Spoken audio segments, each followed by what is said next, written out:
Hello. You found episode 2 of Firmament Academy, a streaming rainbow actual play using Girl by Moonlight to help us tell the story. Content warnings are in the description. We hope you'll utilize them for your own benefit. Fans of Girl by Moonlight and its related games will have noticed in episode 1 that I never mentioned position and effect for my players' action rolls. There's a very good reason for that, and it's that I forgot. Bear with me, it's my first time running the system, and I'm going to mess some things up, but we'll do our best here. You're doing great. My name is Serafina Smith, and I'll be playing the part of director. With me today are all of my players. We have Blackwell playing Harken, Danny playing Entry, Rand playing Dita, and I'm delighted to say Natasha is here. Natasha, please introduce yourself. We'll get to your character in a second. Okay. So just as myself, hi, my name is Natasha. You can find me everywhere on the internet at Natasha B Cosplays. I go by she, they pronouns, and I'll be playing Lobi today. Thank you so much. With introduction out of the way, we will begin. But before we start our story, we're going to go back 50 years. Before the firmament, before the new calendar. The sky is dark, lit only by the stars that our heroes in the present day have never seen. An attack is underway upon the whole of the earth. Visions from dreams, visions from nightmares, all invading. We see a man being gored by the most beautiful unicorn you could ever imagine. We see a crowd fleeing a slender, pallid being that follows at an unhurried pace, yet never falls behind, a trail of withered bodies in its wake. All over the world, wonders are appearing, and all over the world, the wonders mean humanity harm. We pull back from the mass chaos and pull into a house. An hour ago, before the invasion began, it had been charming, full of warmth, the perfect complement to the family that called it home. Now it is much changed. Tables are overturned, fairies stalk in the corners, bodies lay in the hall. In one bedroom, a woman huddles in a corner, trying to make no noise but unable to calm her breathing. The door opens. Someone walks in. "Please," the huddled woman pleads. "This isn't what we wanted." "But it is," says the voice that comes from the face of the one leaning over her. Her own voice, her own face. "I wish someone would come to save us," says the woman, and they are her last words. But that's enough of the past for now. Back in the present, at Firmament Academy, the Student Council have defeated an agent of what lies beyond, a student named Kella, under a shadowy influence. They managed to wrest her sword from her, which turned out to be none other than the legendary Sword of Truth. They were able to save Kella, but the sword, while extremely debilitated, disappeared as it left Kella's hand. A few days have passed since then, with no new threats emerging and no new information forthcoming. Kella has been in the Academy Infirmary, recovering and unconscious. Classes were temporarily canceled, but they are beginning to start up again. Everyone is talking about the incursion, wondering if it was defeated for good, or if more danger is on the way. Lobi, we catch up with you walking into the academy through its beautiful gilded front gates. As you enter, something prompts you to turn around and look outward. Firmament Academy is located on a natural hill, and from here you can look over the great city, spanning out as far as your eyes can see. It seems to have no end. The buildings are all low to the ground as the great city builds down instead of up, their great towers digging thousands of feet into the earth so there is nothing to occlude your view, and the lavender glow of the firmament makes it all look surreal. Turning back around, you enter the school, the white stone path leading the way towards the academy fountain. Please describe Lobi for us and tell us what she's thinking as she re-enters the campus. Ooh, okay. Lobi Lobi dresses very traditionally, barely customizing her uniform aside for an embroidered moon on her skirt and constellations that have been embroidered on her lapel. She's shorter than most of her classmates, but wears tights and a blazer as part of her uniform, and to kind of hide some more distinct muscles that she has. And she has an austere look, kind of incongruously plastered on a very young, roundish looking face. She walks quickly around, kind of deep in thought. She just came back recently from a vacation with her family, and things kind of got delayed. So she's starting the year a little bit later than expected. But it's just a day. What could have happened is, I think, what she's thinking right now. What could have possibly happened on the first day that she could have missed? It's just talking about what to expect for the semester. So she's thinking she should be fine. Yeah, I mean, what could have gone wrong? All right, it's time then for Lobi's obligation roll, the first one of the episode. For this, you take your lowest attribute and you roll it. Is Lobi's lowest attribute sun, moon, or stars? Stars. All right. With stars, your obligation is something about anxiety or social stressors. So roll and then subtract your result from 6. Okay. So roll. Oh, I don't think I have enough dice on me. I don't have a one. One. How many do I roll again for obligation? Sorry. This is going to be a That's lot all of right. questions the first It's session. however many is in your lowest attribute. However many dots is in there. So if it's Oh, 0, okay. then Yeah. if it's 0, then you roll 2 dice and take the lower number. So unfortunately for the first two dice, it was a 2 and a 5. So uh, Mhm. it was, her family is a lot of stress. She comes from a very large family. So it can very easily come from that. She's one of 10 daughters. Mhm. It's a lot of daughters. She's the seventh in line. All right. So your 2, subtract that from 6, you get 4. Mhm. And that's how many stress you take for your obligation phase. So fill in 4 Mhm. stress. Um, and what do you think your obligation looks like this episode? Oh, Like, I how are you being held down by the obligations of your normal life? well, as a a guardian type, Hmm. she is very bound by rules and restrictions. She finds it the only thing that really orders her mind at times. Growing up in a big family, you either have a very loose leash with all the kids or you have a very tight run ship to make sure nothing goes wrong. And she came from the latter.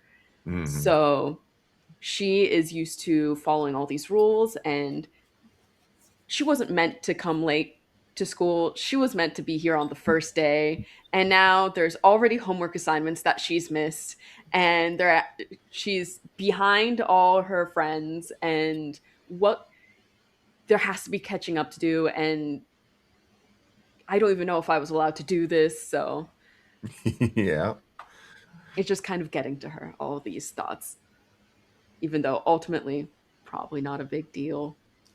probably not. But there's that Hmm. frisson of stress when you're just jumping into something, isn't there? The there's so much to do and I'm behind already. Yeah. Okay. Well, let's move on. We move away from Lobi for the time being, zooming in on a dorm room where Harken, his plain, unassuming uniform jacket hanging nearby, studies something on his desk. Music plays in the background on a CD player. This room is technically a double, but for reasons that no one seems to know or want to detail, Harken has had it to himself since first coming here. On the desk before Harken rests a drawing, a sketch done of the Sword of Truth, the sword his brother had quested for, the sword he had with him when he disappeared without a trace, the sword that Kella had wielded against the student council. Blackwell, what has Harken been doing, and what is on his mind? I think he's doing research on the Sword of Truth. I think he's like trying to find like the mythos, the lore. What is this weapon? How did his brother have it? And now suddenly it's now materialized back into the world with someone who may or may not was possessed. And now where is it? And I think he's also like I feel like Harkin's good at multitasking because he's had to do this. He's doing his own schoolwork. He's checking in with other people that need help with their schoolwork because he does that so that he won't cause problems from other people. He's doing a lot right now. Mm-hmm. All right, let's do Harken's obligation roll. I believe your lowest attribute is still stars. Yep. All right, let's go ahead and roll that. And I roll 2d6 and I go with the lowest, correct? Correct. Okay. That's a 5. I got a 6 and a 5. Hey, Nice. So only one stress then. So not that stressful a obligation phase for you. What does your obligation look like today? If it's not him doing that, like going through all the research, I think he would catch up with Lobi. Oh, I think he would catch up with them, and because we all know each other, I believe, like all four of us. Yeah. And I think he would know that, hey, they're coming back today. They know what it feels like to be the new guy. They know what it feels like having to play catch up. They know what it feels like to have to always be like one step behind someone and having to be 5 steps ahead. So they're like, all right, so this is what happened in this class. This is what's going on in this class. Oh, here's my notes from this class. And just essentially having a cram session of here's what happened day 1. By the way, Kella was possessed. What? Yeah, she was Which Kella? possessed. Kella with a P or Kella with a C? Is it a P or a C? They're two in the school. Keller GM, with is it a P or a C? The K, actually. Oh, it's a K. No, I was doing a joke with the last names. Sorry. Yeah. Actually, then yeah, it's actually Kella with a K. There's 3 of them. So many I Kellas forgot in this. about her. Yeah, apparently she killed one of her friends. I'm sorry. And come what? to find out, yeah, she killed one of her friends. She was possessed by the Sword of Truth. Yeah. There was some murder day 1. Yeah. We usually get a week before things start going crazy. Nah, not this time. But we do have this calculus test next week, and he's just like going to brush past that. Sorry, I wasn't able to help you guys. Did everything turn out okay? Yeah. Like she's fine. She's in the infirmary. She's been there for a couple of days? Question mark? Yeah. Has it been a couple of days? Yeah. Yeah. So a couple of days. I don't know where the sword went. None of us do. Okay. She just adds that onto like a list of priorities, and you just see her kind of crossing things out, reordering on this little sheet that she carries for things to do. I think Entry did something with it, and so did Entry and Perdita did something with it. Like they were able to interact with it. They might know more. I just kind of grabbed their hand. I was kind of just there. Okay.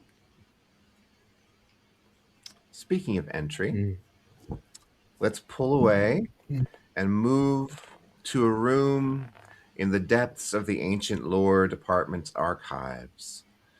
We find Entry rapidly flipping through ancient tomes, taking in the information quicker than would seem possible, looking for a pattern match for the blood symbols they found on the clock tower. So far, as nothing has matched over 53%. But Danny, what else has Entry been up to, and what is on their mind? Well, alongside this slightly more interesting than expected challenge that has piqued their interest enough to hold a reasonable amount of it, they find themselves occasionally pulled to the same concern that drove them the day before to feel quite a bit of distress, which is unusual for them, as nothing tends to bother them. But this, because they cannot figure it out. So when they need a break from the tedium of finding that nothing is matching more than 53%, and 53% is not an acceptable margin, because with a potential margin of error of 3%, it essentially means nothing for there to be a 50% match.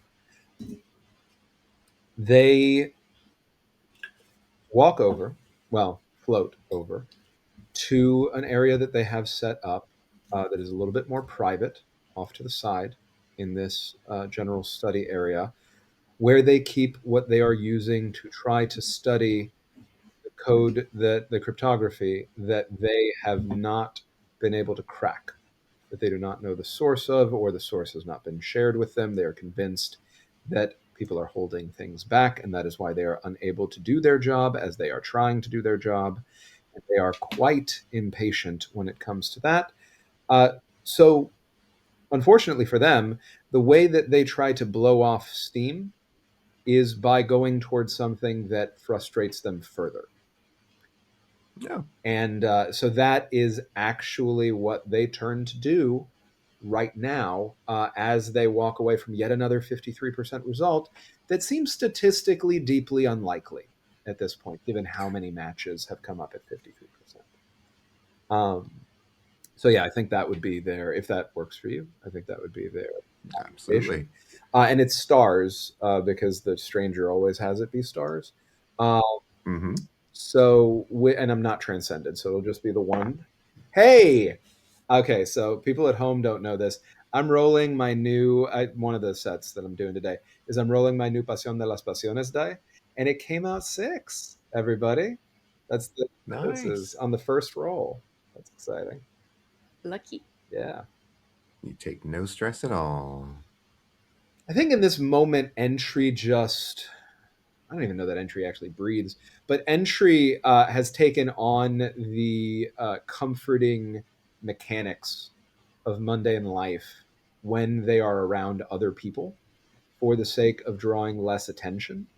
As they are currently alone, they are a little surprised to find that they have been mimicking breath in this moment, and had been mimicking holding it. And they release it as they enter what they hope to be the beginning of a flow state, engaging with this material, when they hear a noise in the next room that draws their attention and breaks that flow and causes them to pull away from this quagmire and for a moment float into the next room, where, if everyone agrees this is credible, I believe that they also find Lobi, having just recently spoken with Harken. Oh, you're back. Hey, That's right. I am. How was your break? I don't take breaks. You missed a murder. It was not very interesting. I heard. There are some Oh, interesting patterns in relation to the murder. I have been analyzing them. I can share that information with you if you find it of interest. Additionally, it seems that the Sword of Truth somehow found its way here without its prior owner.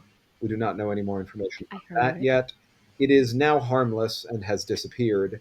However, I am entirely harmful, and you should take great care around me. Why are you harmful? You've never harmed me.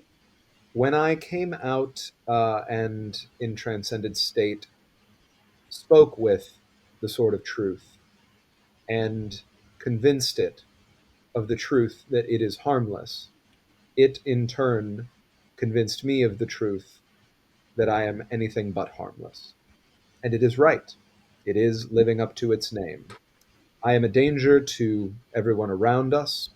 I will always be a danger to everyone around us. And it is quite likely that you and the rest of our cohort will eventually need to try to extinguish me from existence to keep me from threatening all of existence. I've actually already spoken with Perdita about this, and she was kind enough to agree to assist in that, because it does not seem likely that Harken or yourself are going to be able to do it, and it is possible, if unlikely, that Perdita could. Entry.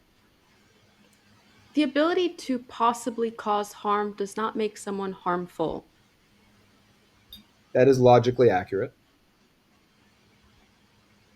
And by what guidelines do you think the sword was trying to tell you that you are harmful when you have caused no meaningful harm to those around you I've that have not threatened you? I've caused harm. A threat is a subjective term. I am capable of harm beyond measure. And with that capability, no sentient being could possibly be trusted. I am, at this current moment, at the very least, a sentient being, and as such, cannot be trusted. Would you say the same thing about Harken and I?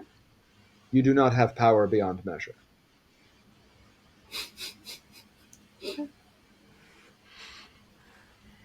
I turn to Harken and I'm like, I'm feeling a little put down about this now. Not that I ever I'm in this try scene to as hurt well. anybody. I would never try feel- to hurt anybody, but I feel like Harken is just sometimes. listening to all this, and it's just like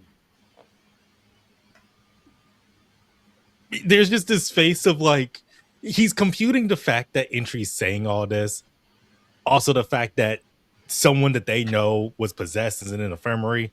Someone, his brother's sword just appeared and disappeared. So as Entry is saying this, Harken is just like, Entry, I don't want to kill you. I don't want to see another person dead at our school.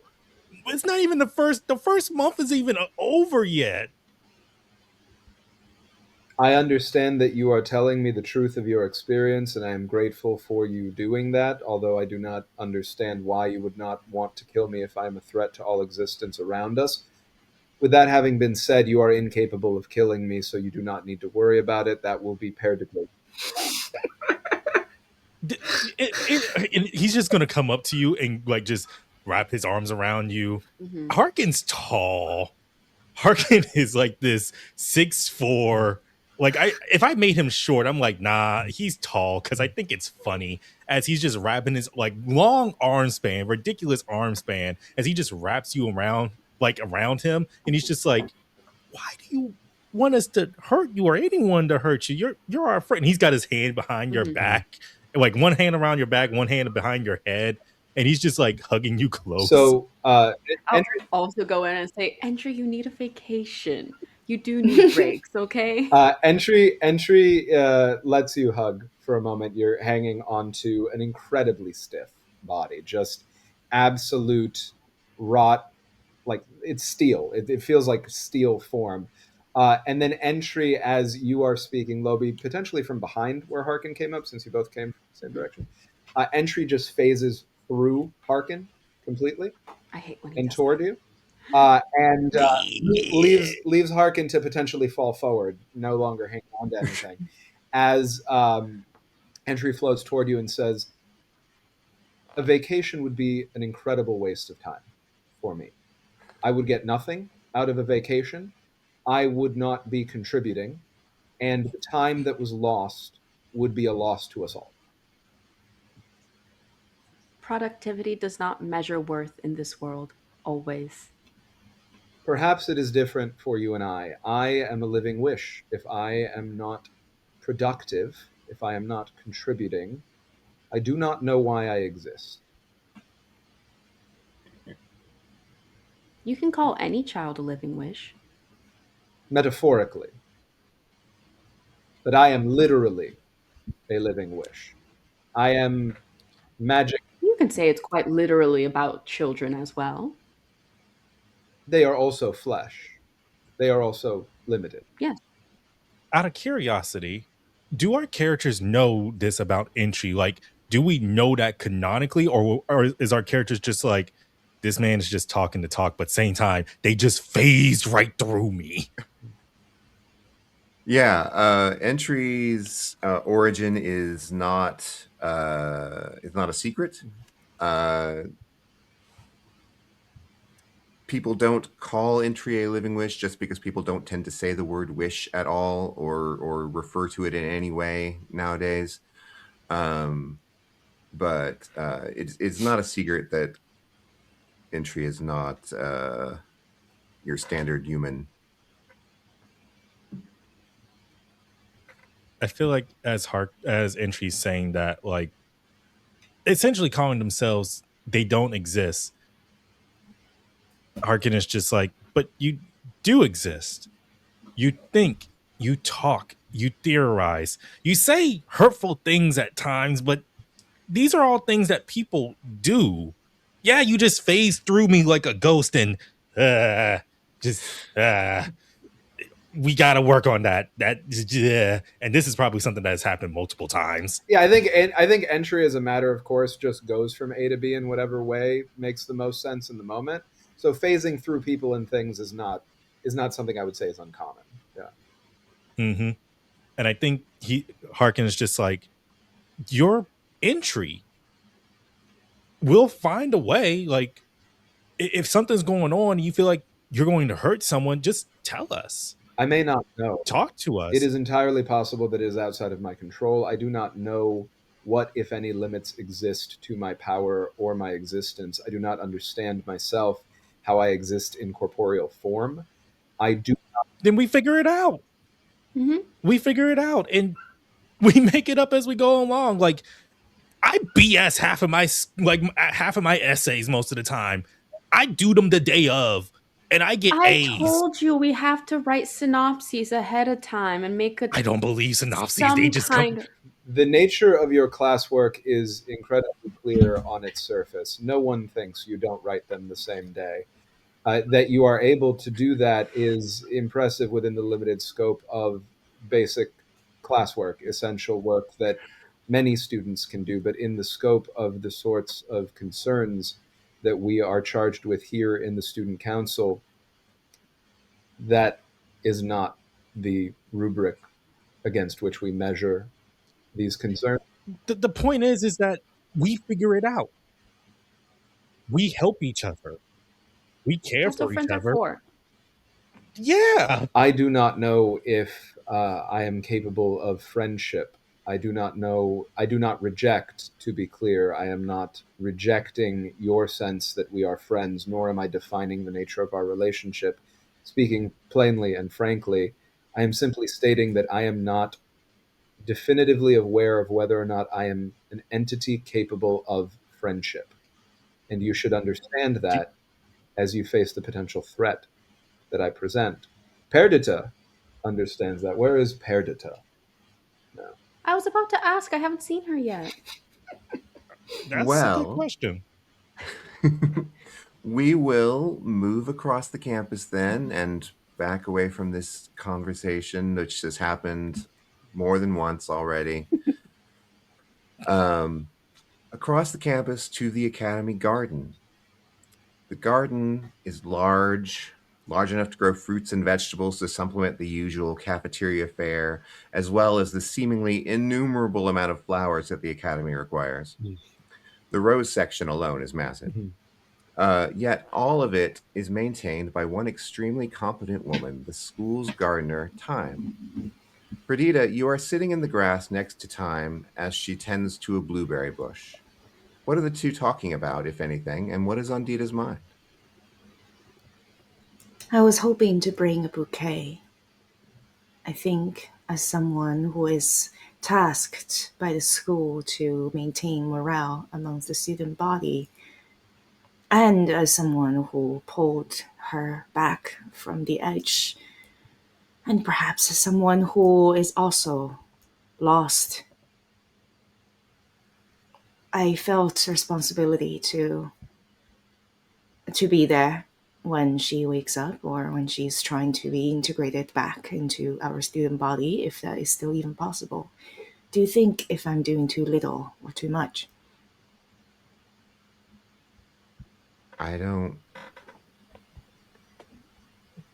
That's a heavy responsibility, Dita. Do you think?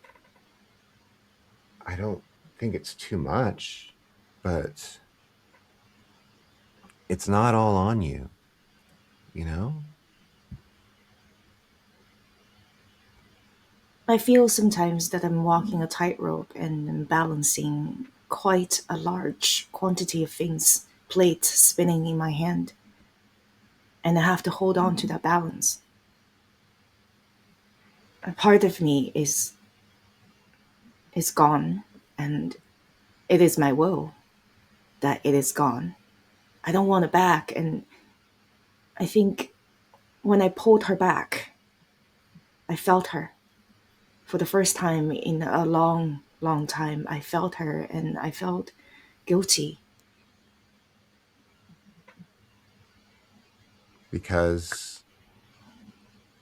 Because you are the source of her disappearance. I'm the source of her imprisonment, I think. But she's still here somehow. I'm not really sure. I don't really want her to be back. I can't be what I was anymore. I don't want to be different. I want to be the person that others want to imitate.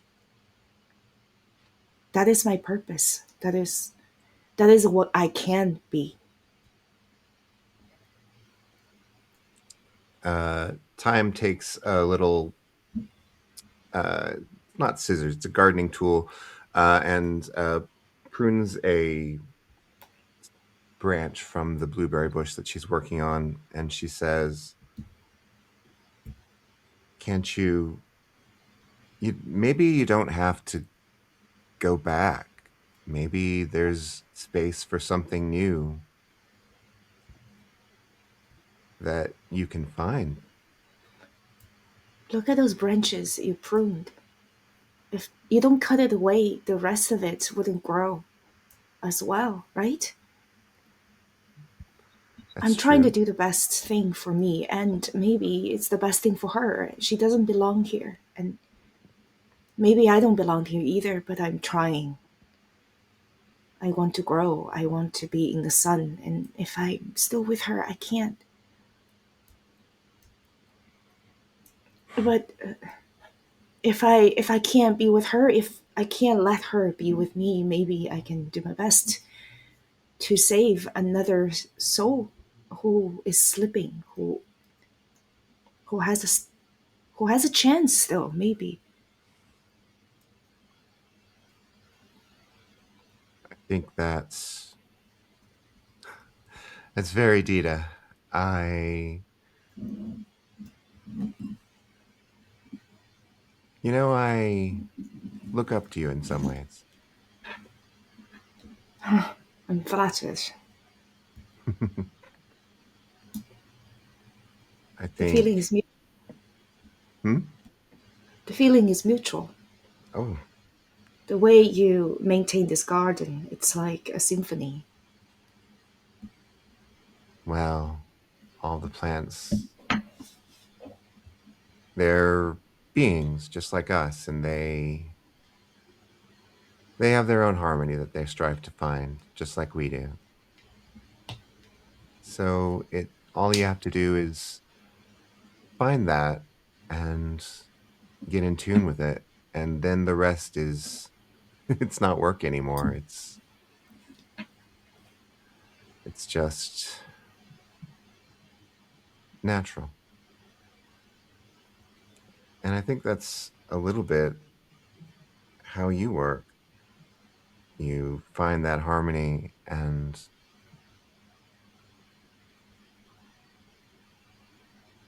then it's all natural what you do. So maybe you don't have to find an answer.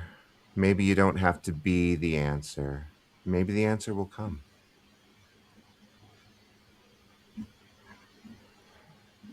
I don't know. I'm just a gardener. You make flowers grow, and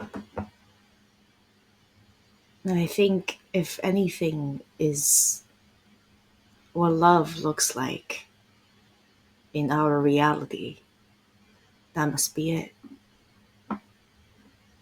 Maybe I'm a bit too impatient for answers that I perhaps do not deserve just yet, but I'm supposed to be the person who sings the overture, even when we were performing together back then, myself and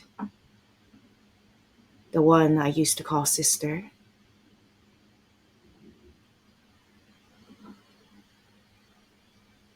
I'm the major key, she's the minor fall. And I think I did the right thing, or I'm trying to convince myself that I did the right thing. But why do I feel like I'm trying to do everything in my power to convince myself that?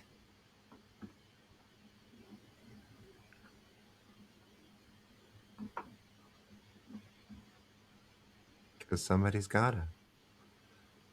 But I'm here, and I'll tell you that I think you're doing just fine. And she's been like multitasking this entire time, working with the bush. But here she stops and she turns and looks at you, making eye contact, and says, I think you're going to be fantastic.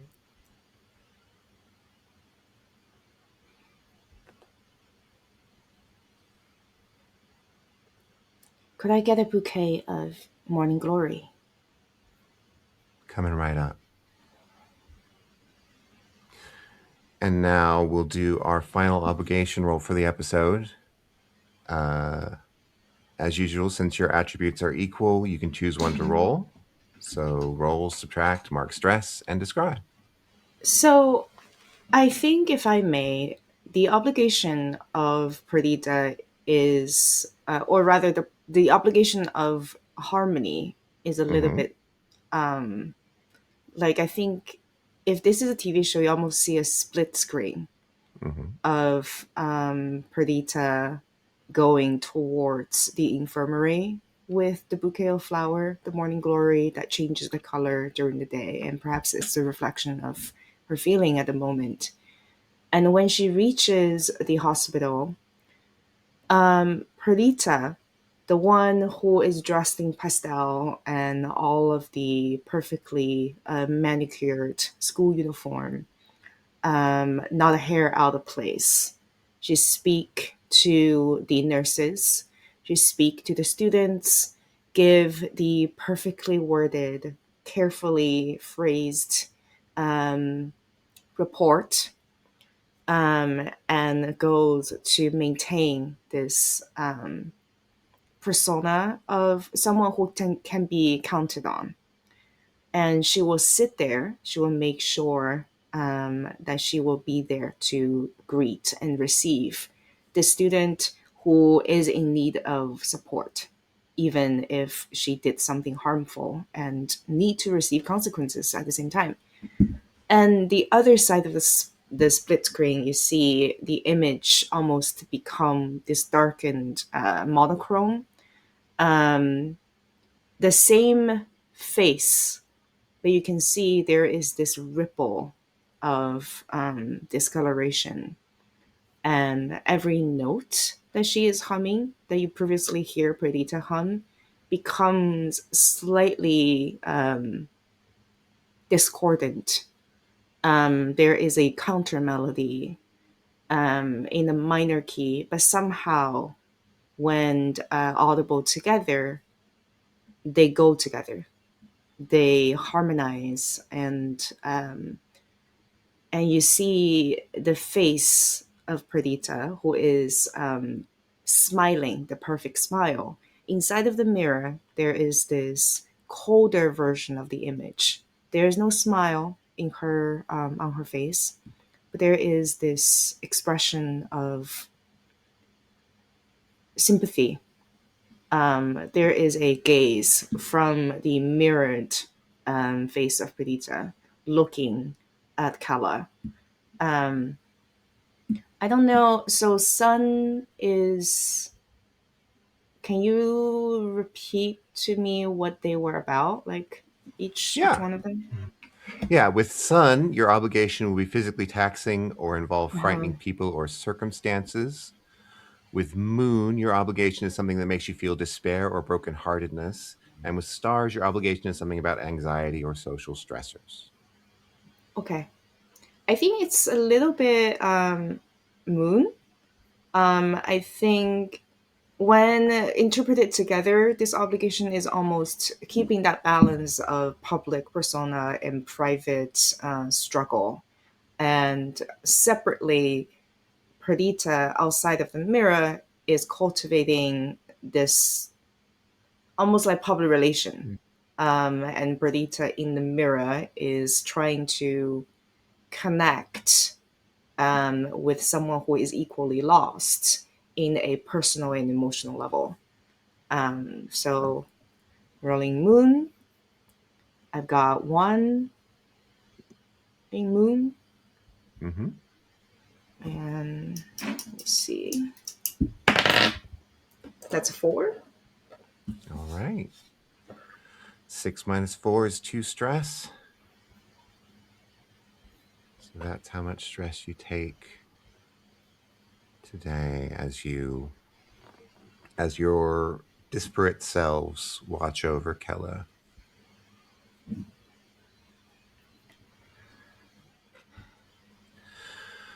So now we're going to skip time a little bit. Once again, we move to the luxuriously furnished secret headquarters of the Student Council within the Academy's clock tower.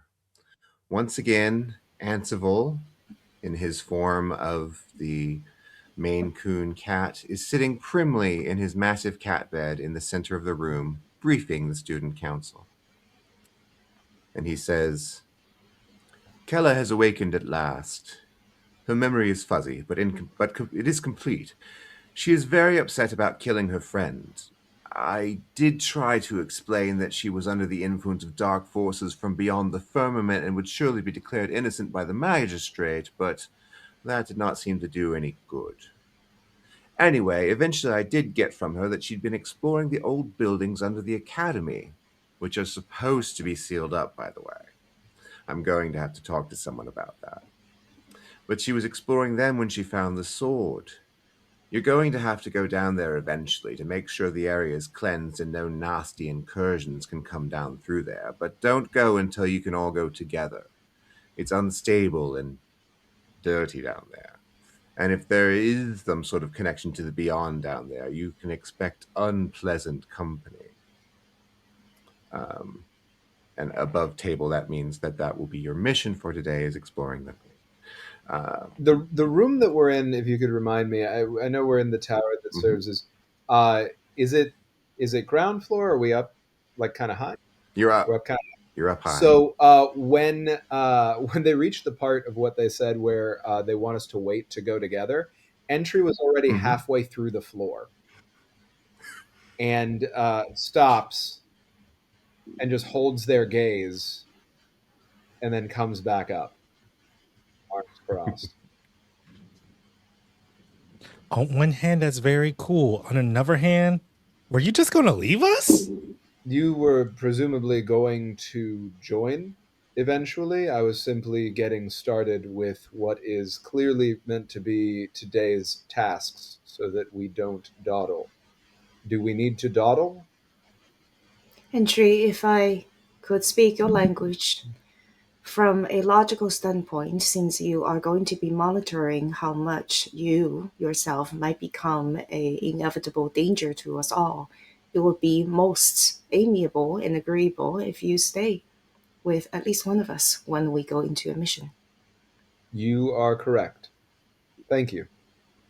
I will, from here until the end of my existence, be with one of the three of you until you destroy me or I destroy you. I look up Perdita and I just look back down, and I'm like,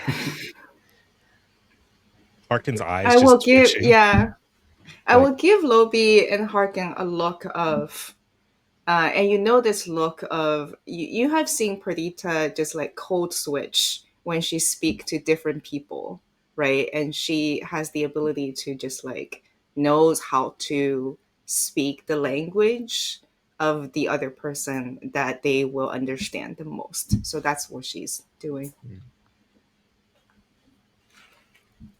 All right. We've arrived at the downtime phase, everyone. You each have 2 downtime actions, except for Harken, who gets 3. Uh, your choices for actions are make a connection with another character, which will give them links with you that you should probably remember to use. Help a friend recover, which you could use to help Dita recover from her harm from last episode.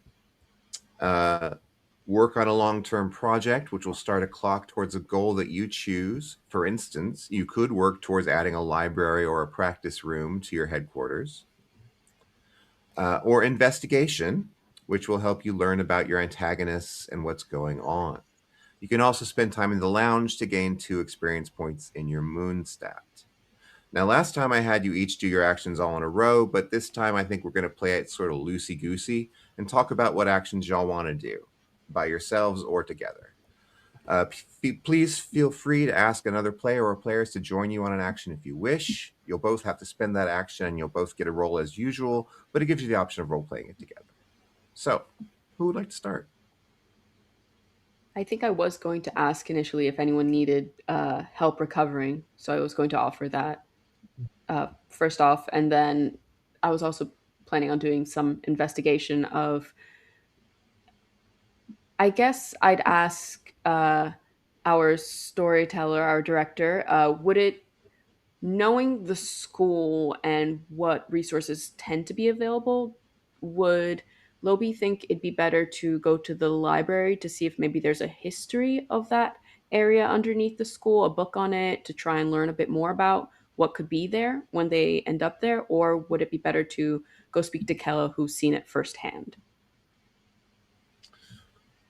That's a tough question. There would definitely be information in the library about the buildings underneath the academy. So it's really just a matter of whether you think that the uh, real life experience of recent time is more useful to you than the accumulated knowledge from before. Mm-hmm. If you want to maybe do a scene together to like get a lot of stuff done, Perdita is planning on going back to Kala to do a long-term project of like rehabilitation to like just to continue what she's trying to do. And I think I was gonna do another long term project from the mirror's perspective as well. And lastly, if I think if within that same scene, I was gonna like just try to make a connection with Lobi as Mhm. well. So I think like we can do all of that like in Mm-hmm. one scene if you're interested. Yeah. I actually gained an ability of split attention, which is why I was thinking of making her mirror do a long term project as well. Mm. Mm-hmm. Yeah, I think absolutely. It'd be pretty easy to combine the help a friend recover with the making a connection. Mm-hmm. Yeah, and you know, if both of us are there with Kala, you can investigate with her, and I can Mhm. like talk to her with other things. Yeah. All right, the two of you, unless anyone else wants to get in on this, because I don't want to. Yeah. I Okay. think Lobi would say it might be best to do some prep work before we go down there, try and find out if there's any maps or any information on what we could run into. Yes, I can stay with Harken so that I am with one of the three of you at all times until you destroy me or I destroy you. And we can take on the work of doing that research. We are more than capable. We will report back. Thank you. This boy is going to stress me out. I do not understand. Uh, Is this not what you wanted? This is above table. This is Blackwell speaking, not Harken. Harken is just Yeah. sitting here like, still that face of like, I don't want to hurt my friend. I think one like before we step away, and I'm not saying we're going to our scene, but before we step away, Perdita is going to kind of just on the side, pulling Harkin aside and say, he speaks a different language, and sometimes it's hard for us to define our need and the world as we see it and explain it in a way that is helpful for him. I think it's a long project that we're not going to get there just yet. I don't want to destroy him either, but I think I made him that promise because it's how he understands the world, how he understands himself as being a part of this world. Then we have to show him different. Well, There's so many ways of life, so many ways of thinking, so many ways of doing things. We can't just be hard set on one thing and one thing only. We could show him different. We could. We probably can't teach him a different way to speak because that's just how but he talks. are you going to promise to try to understand him as well? I get what Because he says. It just doesn't mean I gotta agree with it. we don't understand how he exists. You know how Mentis, when two became one, one consumes the other in order to give life to a new generation, and we're not going to ask the earth to turn backwards just because our understanding of it is different. He's not the earth though. I understand, but he's not like us, just like I am not. I'm not like the rest of us either. And that's what makes them special. They're not like us, so there's a chance to be something different, something else, or an amalgamation of things. I want them to see different. I want them to care about their life. And if we could do that, that's great. We will. We will. I promise you. We will together. But So we promise me you guide. won't destroy him then. I will not promise you I will not destroy him, because if he becomes nuclear, I owe it to him to destroy him. But what we are going to do, what I am going to promise you, is that we are going to prevent that from ever happening. And I think Harken is struggling with that. Because the idea of, okay, we can save them, but we're still going to kill them if we can't save them, doesn't make sense to him. And I think he looks at Perdita and says, I can't accept that. I'm sorry. I'm going to I find a have different way. I have killed a part of myself in order to survive. I don't think I've ever told anyone about this. I think that's why I understand. Then if I can find a different way for you both, I will. I will find a different way. Maybe that's And why you're there's, better than the rest of us. I don't have magic. I, I Magic is just, bullshit. Magic is an excuse to not try as hard as you do.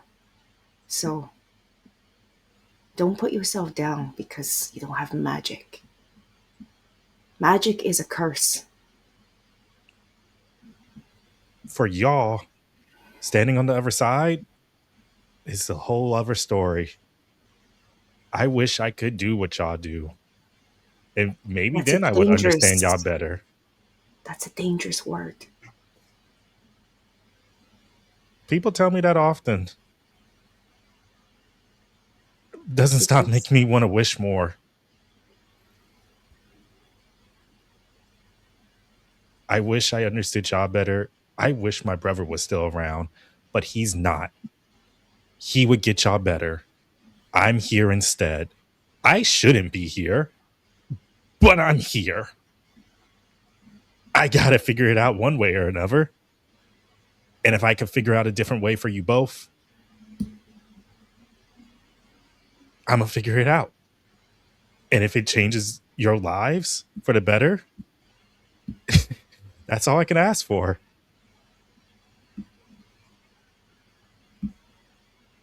And you can see that there's like this heartbrokenness in the words that he's saying. Like he wants to believe that, truly wants to believe that. But it's not hard to pick up there is a sense of doubt there. Because how do you tell someone to believe in something when the greatest person that they know is gone?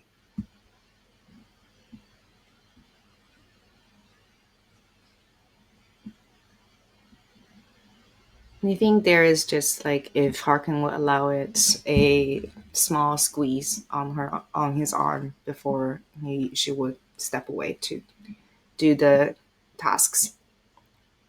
Absolutely. He is a physical touch person. He may take that as you trying to give him a hug. All right, we're going to move from here to the infirmary where Perdita and Lobi are making their various goals. So let's go ahead and get that started. We've got some actions to do. How would you like to do it? I think the help a friend recover would be maybe the easiest, wherein uh, being a guardian, she takes a little bit of interest in what she can do to help her friends not be hurt, making sure that everyone around her stays safe. And she probably knows the nurses to a certain extent. She's probably the first one to run to grab a first aid kit before leaving or doing anything or when an emergency happens. So I think she walks in immediately, kind of says hi to all the nurses, and looks to Perdita. What can I do? I'm sorry. Why are you hurt? Oh, we got into a bit of a scuffle when we were fighting her, I heard. and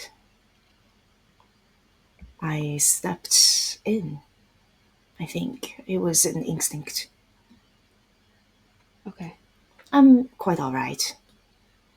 Well, no, you're hurt. That's not all right. And I'm sorry I wasn't there. I'm usually better at stopping this from happening to you guys. Not Uh, everything is your responsibility. but if I can just help you guys not get hurt, that's just one responsibility. It's not a big one. It's big as in it's important to me, but it's not like I have everything weighing on me, you know? I don't have to hold up a world or anything. Sometimes the way I see the way you try to take care of everyone, I admire that. I was speaking with a friend, the gardener. Mm, I'm sure you've met her, yeah. seen her around. she told me that you have to let the garden take care of itself sometimes. You can't pay attention and try to wipe away the dust on every single petal. That just drives you crazy. Well, I don't have every single petal. I'm making sure you three are okay. That is my main focus. We are not the easiest to And that's why it's my understand or main care that's for. why that's why it has to be one person's main focus on this team. Otherwise, I don't know what would have happened to us last year.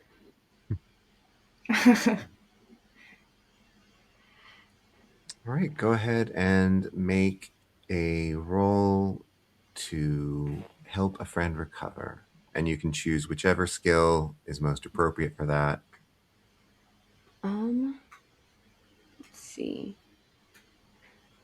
I kind of want to say defy, but I don't. If since this is more of a magical effect, but I don't know if that's appropriate. No problem with that. Okay. I have one dot in that.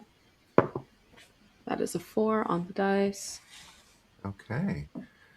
4 marks 3 segments on the recovery clock. I believe out of 4. Mm-hmm. Nice. So, Thank you. so Perdita, you are now 3/4 of the way towards healing that harm. Yeah. Thank you. It's the least I could do.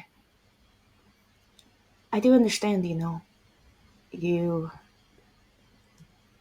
make the main focus of what you do to take care of the rest of us, and I feel a similar sense of obligation to everyone here to be a voice of comfort sometimes, even when I don't feel comfortable myself, even when I'm stressed out.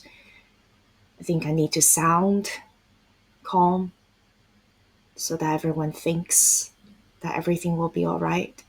Mhm. It's lovely to know that someone is looking out for us, and you have to know that we have your back too. I know. And it's Um, always, as someone who's not maybe the best at public speaking, it's really helpful. You have a way of making sure that everyone knows that we have situations handled, that things will be all right in the end, in a way that maybe I might deliver it more panicked. Harken, I don't know if he has necessarily the confidence in every statement in order to convince crowds, and Trisha shouldn't. They might not be the best for that situation.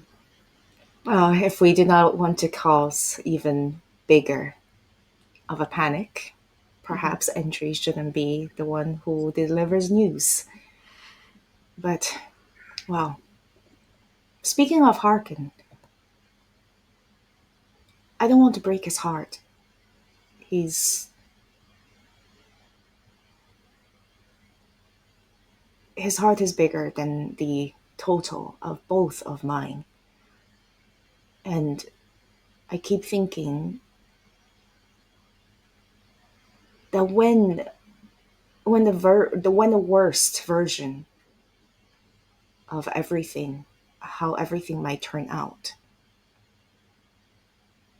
I might be tasked to do something unthinkable, because it appeared that at least entry has recognized that something in me,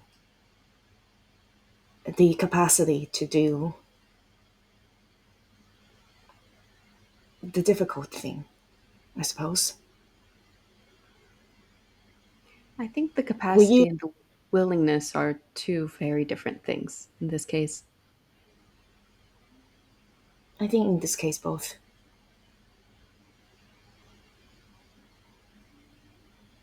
But I'm not sure. if the willingness is a good thing or the bad thing. And there are things that I have done in the past that I'm still trying to grapple whether or not I regret it. So will you tell me to stop if you think there's a chance for something different? I will. I promise you, like I've said before, that I will always show you my brightest self. And I think she just goes to hold her hands in hers if she lets Lobi. Hmm. Then promise me that you don't always make yourself only show your brightest self. No, I've always thought that you are the only one. I am more than willing to not hide the darkness that clings to me, even if it scares you, because I know it doesn't scare you. So, thank you. And for everything. I think that's my attempt to make a connection, at the very least, with a. Uh, I want to say either empathize or confess. Confess, probably more accurate.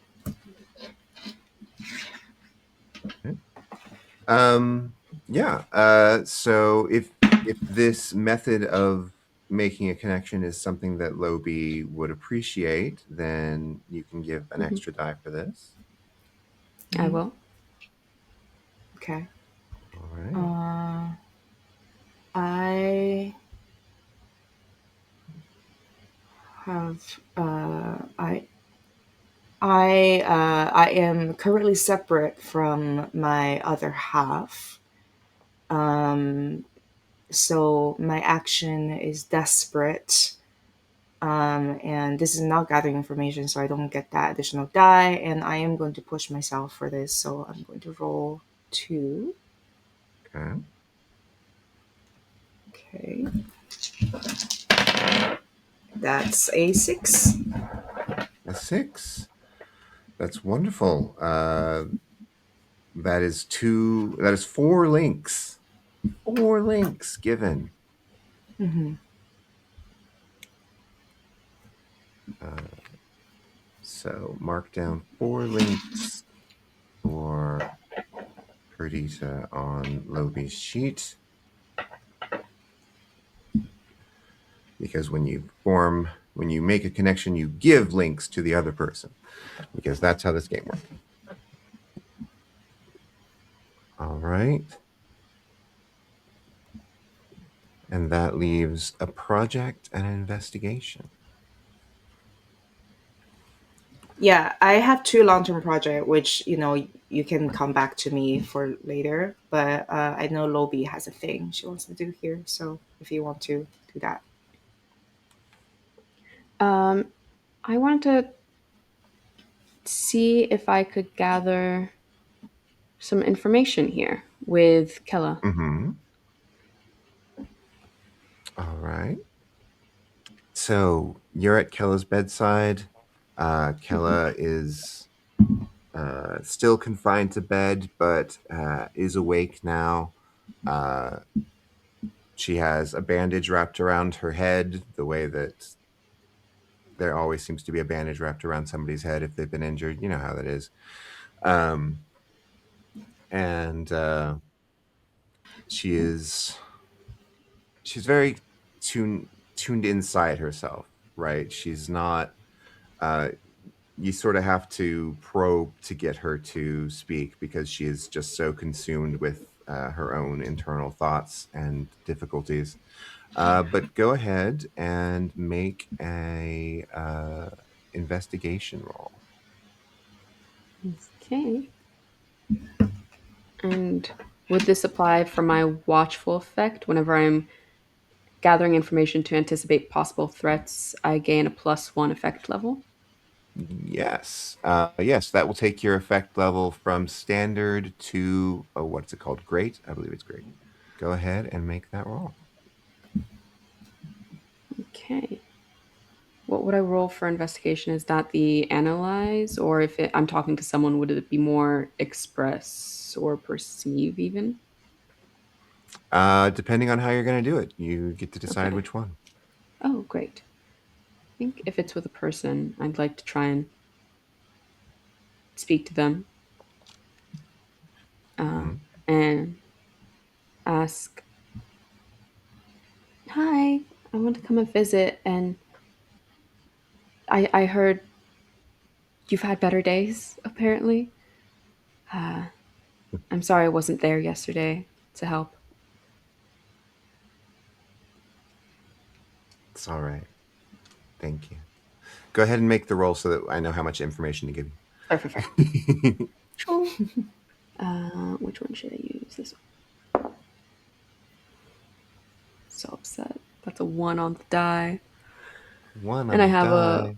yeah, and I have a 1 in Express, if Yeah. that would be the one we'd use. It's okay. It is going to increase the investigation track by 1, and you get 1 question to ask from your list Okay. of questions on your character sheet. Ooh. Do, do, do, do.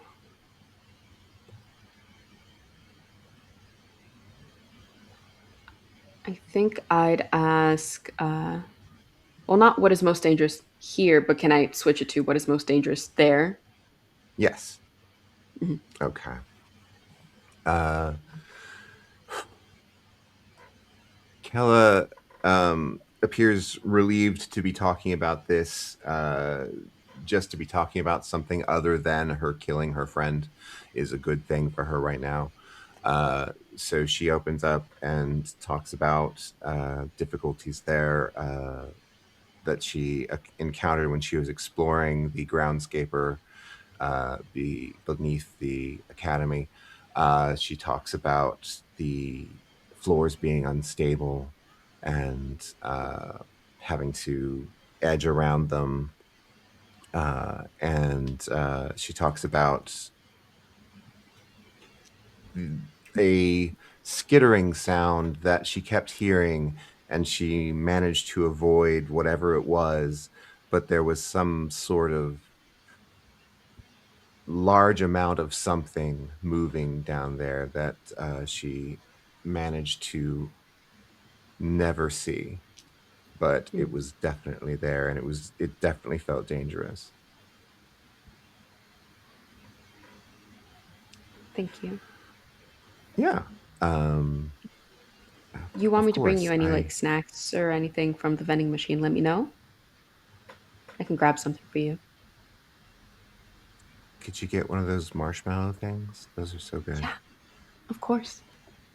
Oh, thank you. They haven't let me leave my bed. I know, no, trust me, they're lovely, but the food that they sometimes bring here from the cafeteria, they bring the most bland things to help your system recover, and it's not necessarily the best tasting. They're making me eat lentils. I hate lentils. Lentils can be good, but they need to be seasoned correctly. All right.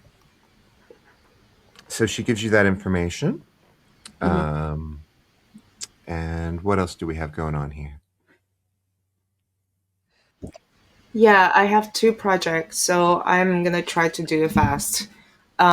So again, because this is in a infirmary room, there is a mirror in the Yes. space.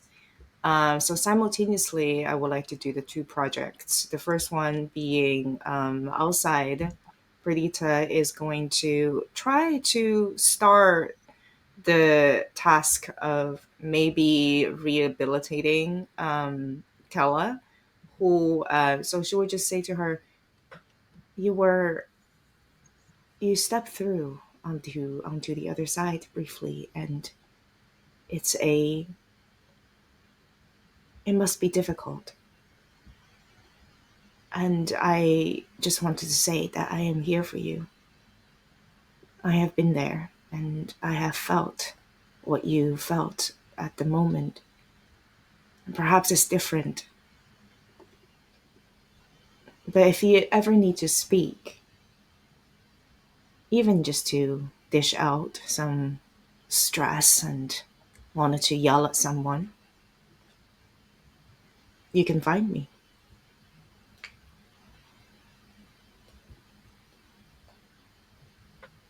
They say it wasn't my fault, and they say that I won't be treated unfairly, that there's just some things to go through, but I don't feel like the blameless person that they say I am. Well, because you're not. That's right. It is because it is your fault. Everything we do in this life, we make a choice. I am never faultless. I have done things that I know is my fault, even though people tell me it's not. But the important thing is, you have to understand that you need to accept the fact that you made a mistake. And then you have to find the way to forgive yourself. Telling yourself it's not your fault it doesn't mean anything. It's not really a productive thing to do. What you have is a second chance, and what you have is time that you almost lost. So, what you also have are new friends who understand what is going on. And what you also have is friends who need you to help us understand because you know things.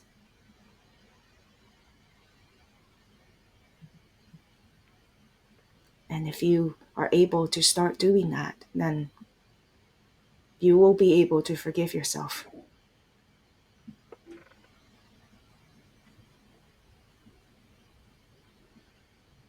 When you touch that sword, it sees you. It sees the truth of you. And it's more than you can bear to be Is seen it like that. is it objective truth or is it the truth you see of yourself? I don't know. Maybe if I What knew did it tell that, you?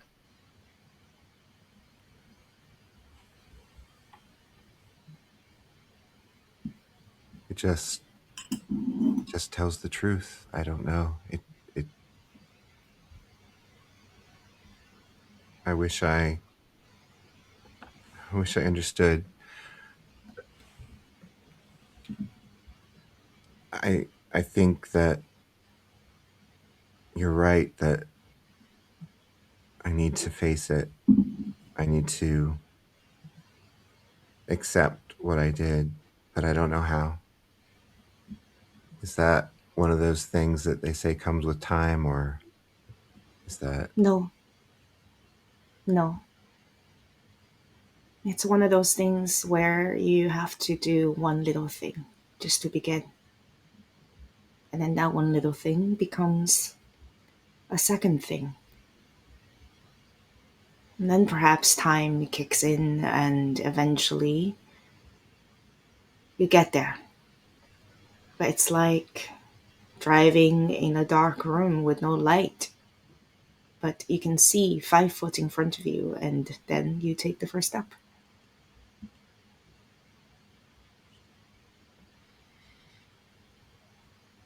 then I guess it's time to start taking some steps. Will you walk with me? I think perhaps we could go speak with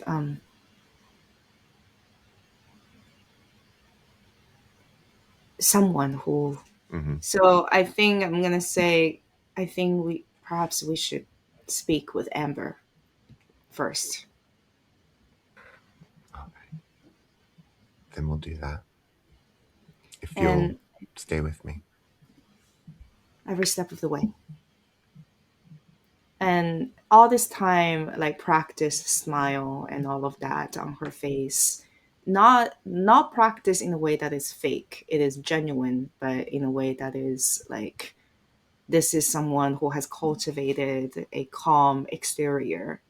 But I think she is sitting away from the mirror, which is what she normally does. She tries her best to not sit while being able to see the mirror anytime in the room where there is one. But what she doesn't see, and perhaps passersby could notice if they pay attention, is her reflection is not of her back and facing away. Her reflection is another figure sitting inside of the mirror, facing her, with the dark eyeliner and this dark and gold dress on her, reaching out a hand. And as Perdita's hand is held out towards Kala to hold hers, that person's hand is pressed against the mirror with a face of longing, of sorrow. And there is underneath Perdita's voice that Kala can hear.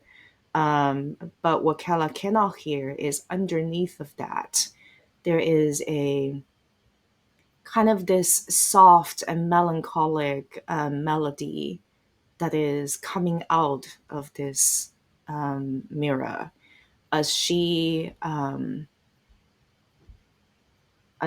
sort of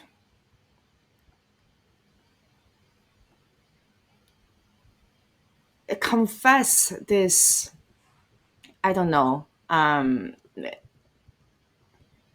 Yeah. So as Perdita is saying all of these things and convincing her, underneath it, the secondary like monologue is about, I have practiced not moving. I have learned you perfectly. I smiled after you. I tilt my head when you do. I practiced your softness, but you made me disappear, so I disappeared. But I do not want to be invisible anymore. I can wait. I can wait. But I need you to see me. And this hand just pressed there, and gradually it dissipates. So Fuguea's long-term project is to be seen, to be heard, and to teach Dita the counter melody.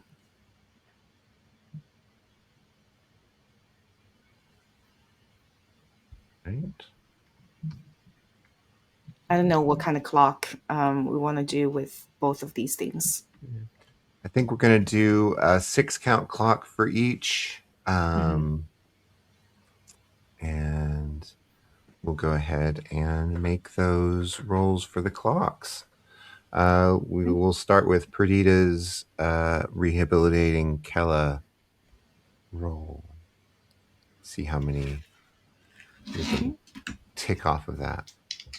I figure the first one would be empathize, and the second one would be forgive, if that's I like that. possible. Yeah. And I think the first one and the second one both apply for perfect pitch with like soothe the troubled heart and things. So I can 2 dice for both of those. And the first one is a 5. Oh, 5.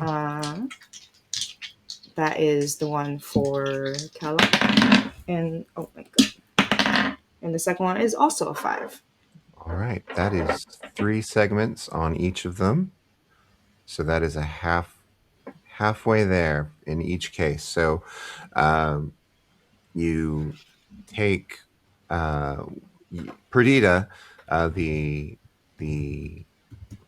visible half of you, takes Kella to talk with Amber and allow her to get started on her journey. And you can see that this is giving a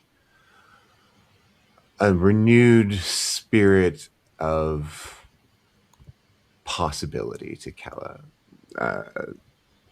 Whereas she was wallowing in her guilt before, now she is thinking, maybe there's something I can do about my guilt. Maybe there's something that I don't have to just be this. I can change things. And Fuguea, Fuguea, yeah. Fuguea finds that mirror surface more porous than expected. So there will be some immersions that you can play with all you like. Okay. Both 3 segments, right? Yeah. Okay, cool. And Thank I've you. marked them on our clocks document. All right, so we'll pull back from there and we'll move to where have Entry and Harken gone for their actions. Entry's full intent is to spend the entire amount of time investigating this information. Having been told explicitly to not go without the entire group to the actual space, they then retire to where they can investigate this from a research-based perspective. If they can do that with their own archives, they will do that. If they need to go elsewhere on campus, they will go elsewhere on campus. They will not, on their own, slow down for Harken in this process.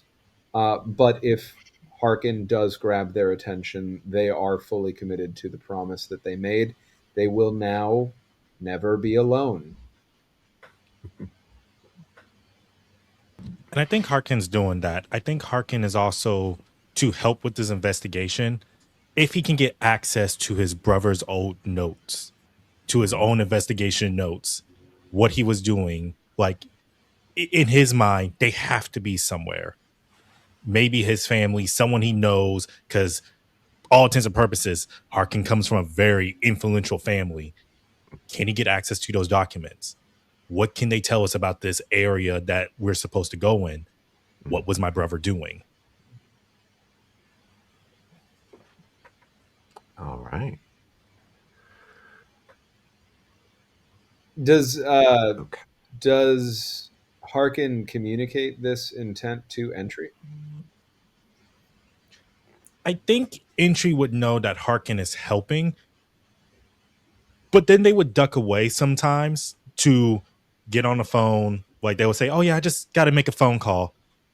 It's a very private phone call. They go very far away because they know, one, Entry moves very fast. They can just phase through walls.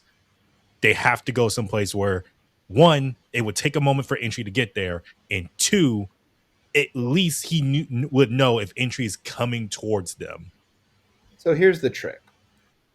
Entry was told to never be alone. So the second that you leave the room, Entry is going to appear wherever you go. And this is when the cat and mouse game begins, where Harken is just like, I just got to make a very private phone call by myself. I will be right back. I am here for you spiritually. I'm just not here physically, but spiritually and mentally and emotionally, I am here. I am not physically here, though. Private phone call. And then you enter the next room and Entry is waiting for you. If you would like to not have me be present, my best recommendation is that we find the others and you hand me off to one of them, and then you can go do as you wish. In the interim, I need to be next to you at all times in case I potentially lose control in some fashion that I cannot foresee and bring up. Okay, let's do this. Let's do this. Can you keep a secret? Can you keep a secret? I do not know. So this is going to be a trust exercise because, you know, we're friends, we're buddies, we're pals. This is where we begin to develop. Friends do this. Friends help keep secrets from people because there's things that other people just don't need to know. Just give me a moment. And he proceeds to make that phone call to his family. All right. You get on the phone. Who do you think answered the phone? He's going to call his dad. His dad would have been the main one that was handling everything that was going on between him and his brother. His dad was the one that took it the hardest when his brother disappeared. His dad would have had a hand in anything like getting any of his brother's like possessions, information, artifacts, whatever. He hasn't really talked to his dad because ever since his brother disappeared, he's kind of, all intents and purposes, Harken was basically a ghost to him. He just made sure he got into the school, and then after that, his dad kind of full pulled back. There is a thought of calling his mom. There is a thought of calling his sister. They're not going to have the information that dad got.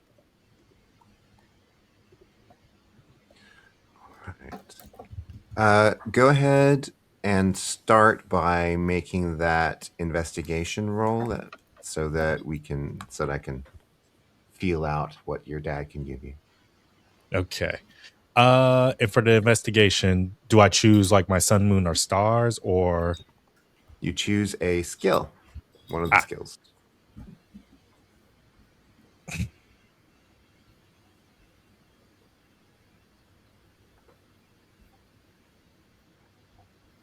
I feel like this is a empathize moment again. Mm-hmm. He's trying to connect with his brother. He's trying to reach out to his dad. He's trying to reach out as as Harken always does. Reaching, just constantly reaching. And I have a point in that. So do I roll one dice or two? If you have 1 point, you roll 1 die. You can push yourself to get another die, but that'll take you 2 stress. He would do that because this is a stressful moment for him.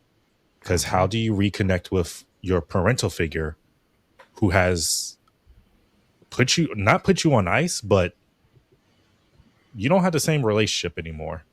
Mm-hmm. I got a 6 and a 5. Beautiful. With a 6. Okay. So you get your father on the phone.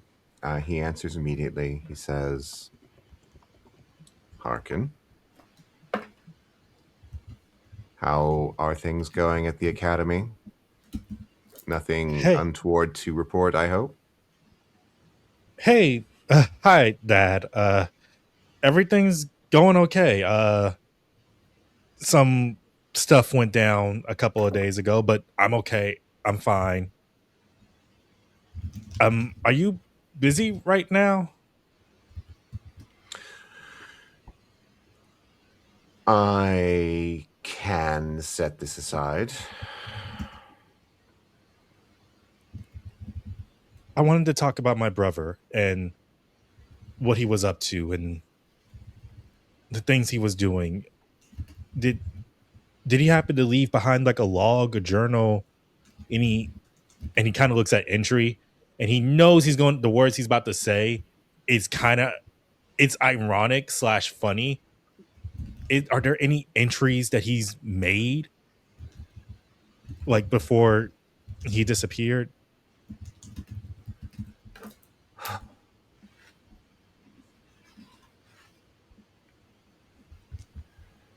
There's a silence on the line for a minute.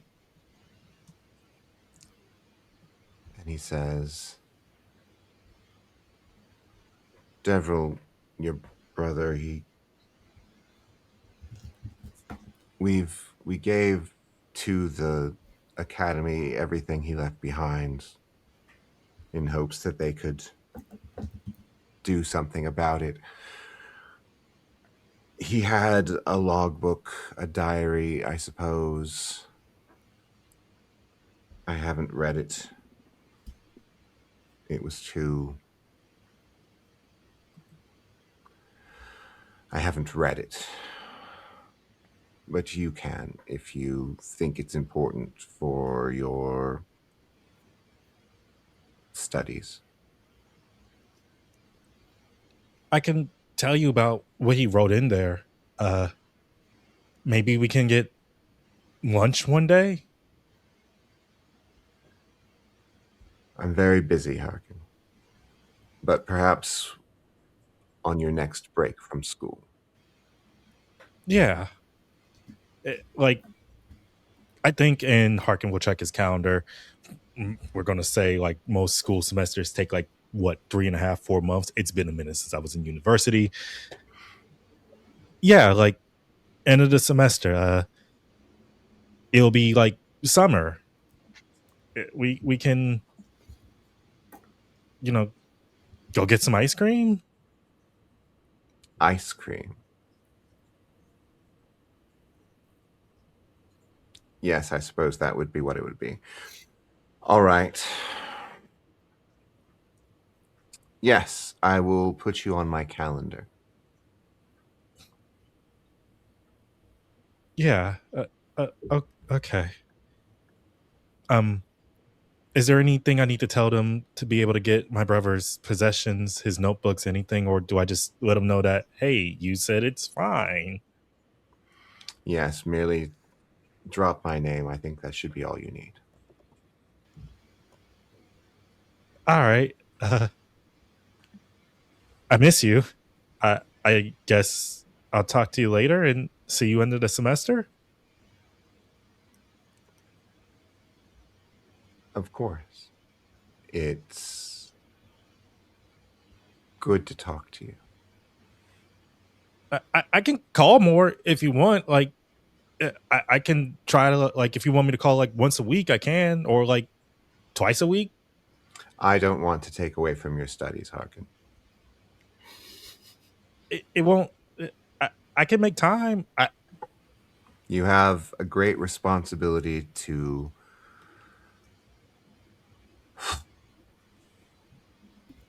represent your family at the most prestigious space of learning in the world.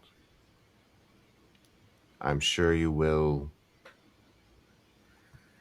fulfill that.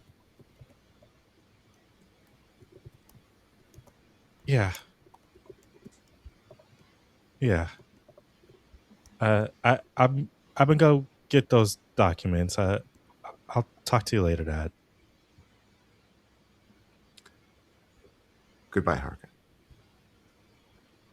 And I think it's as like Harken's going to try to say I love you, but too little, too late. Click. Mm-hmm. But your dad is true to his word. When you go to the dean's office, they do have your brother's diary, and they do give it to you upon the giving of his name. You got a 6. What all are you looking for in this diary? What are you trying to get from it? Cool. So let me go to my gather information. Yes. Okay. So With 6, you get 2 questions and 1 follow-up. I think the first question is going to be, where can I find the beauty in this? Because he's not seen his brother's possessions. He has not. Ever since he disappeared, there's been a fine line of they had the funeral, they had the service, all that, commemorate that he died or disappeared or something, just some form of service. but he never fully got to see his stuff. So I think for Harken, it's where can I find the beauty here on the person that you looked up to, you grew up with? Where are they? I think what you find in this diary is the beauty here is you always saw your brother as something more. Because, because he's your big brother, but also just because he was always the perfect student and the amazing student council president and the one that your parents always placed their hopes in.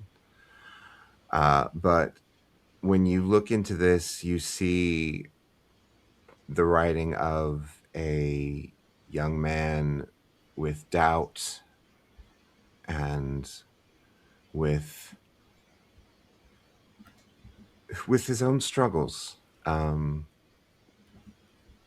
He speaks a lot of in sort of glances. You get the sense that there is some sort of darkness that he does not talk about, some sort of deep grief in him that he will not put to writing, but it's there. It's there in the spaces between the words. But in the words themselves, you find so much appreciation. He talks about appreciation of the beauty of the academy. He talks about all of the student council and in warm tones. He talks about you, Harken. He talks about how special you are. And he doesn't say how. He does not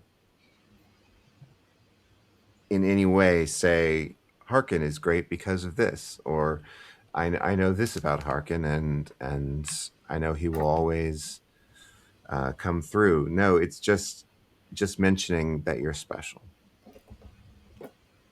and that it's clear that there was a lot of love in this young man, along with a lot of fear.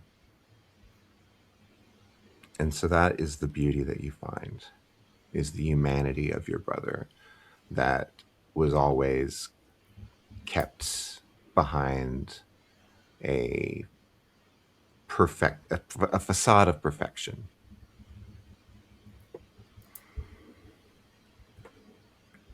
Oh, that's gonna hurt for a little bit. Mm-hmm.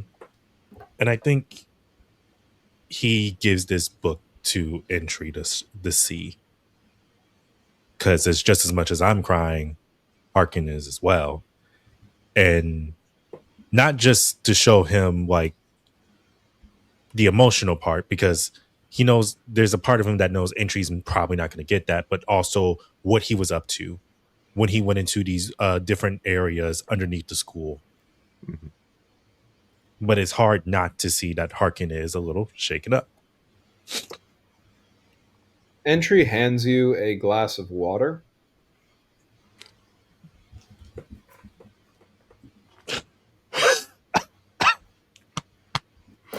And Harken takes it. Yeah. That phone call earlier, you sweated a lot.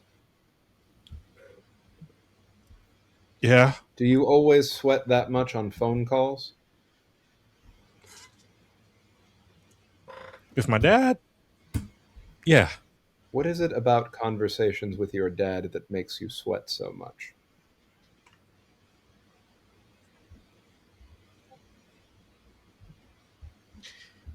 Entry, I'm going to say something that you may not fully understand.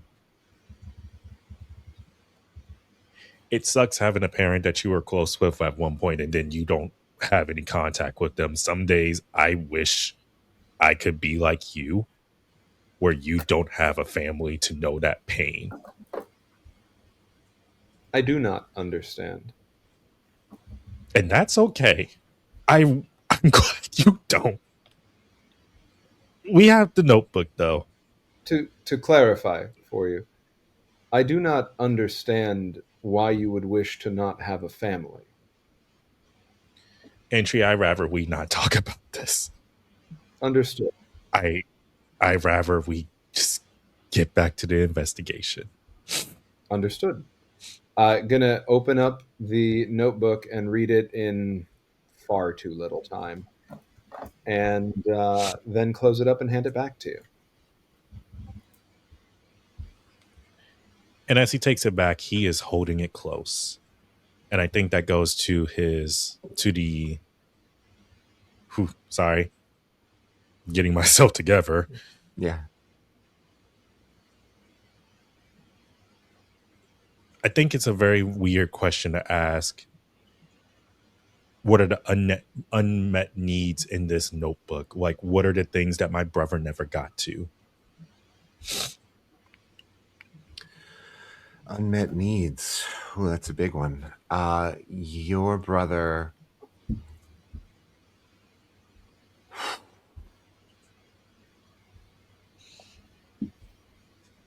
Your brother was the kind of person for whom much is expected. And in that, he always strove to live up to expectations and never, ever show weakness. And because of that, holding the weakness inside, there's a lack of connection because of a lack of exposing his own vulnerability. And there's a loneliness there in the words. He's the president. He is the one for whom prophecies are written and must be fulfilled. He is a role, not a person, because that's all he is allowed to be.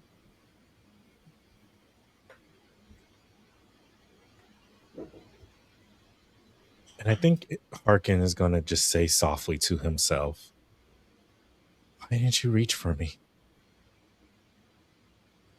Where did you go? As he's just hugging this book. And I think for the follow-up, is there anything else like here of my brother's, like is it like anything like his uniform, jacket? Because I think it would be very sweet if this moment Harken was able to find like his brother's old like suit, essentially like jacket, if it's there, if I can do this funny thing for my boy who's going through it. Yeah. You do find his old uniform. It has a lot of merit patches on the front.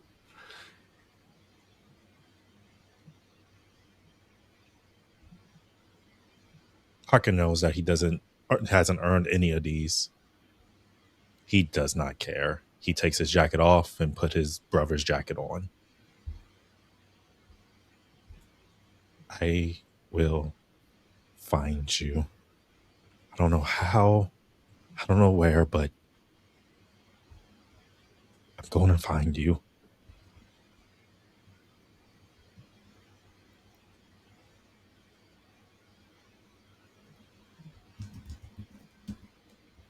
All right. That was that roll. What else have we got? Let's move through it here so we can get to the mission. Yeah. So, Harken, Blackwell, you have 2 more actions, gentlemen? Yes. Do you want to take any of them right now? Is it possible if I could burn 2 of them to make a training room? Because Harken keeps hearing these things about him not being strong enough, him not being capable enough, like to stop entry, this or that. Harken has weapons training, but he outright refuses to use a weapon. Uh-huh. He, Yeah, you can use your rolls for long-term projects, and that would it's a 4-count clock to create a training room. yeah. Or find a training room. Yeah. Do I just use one of my stats, or do I just roll Yeah. and see what I get? Since Okay. entry is attached at the hip, can entry help with both of these?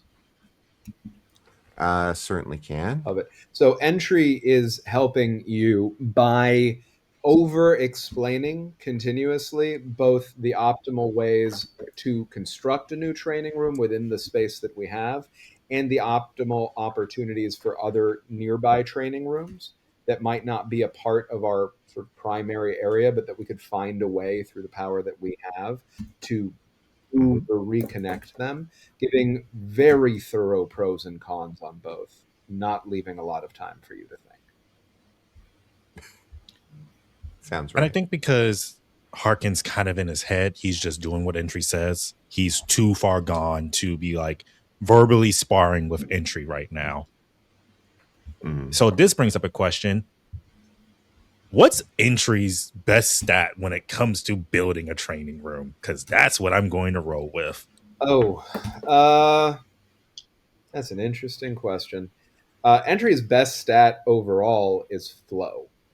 Flow is an interesting stat in general, in my view. I don't know necessarily what the Girl by Moonlight intent with flow always is, but I'm finding that with entry, I find myself interested in the idea of entering a flow state versus going into an analysis.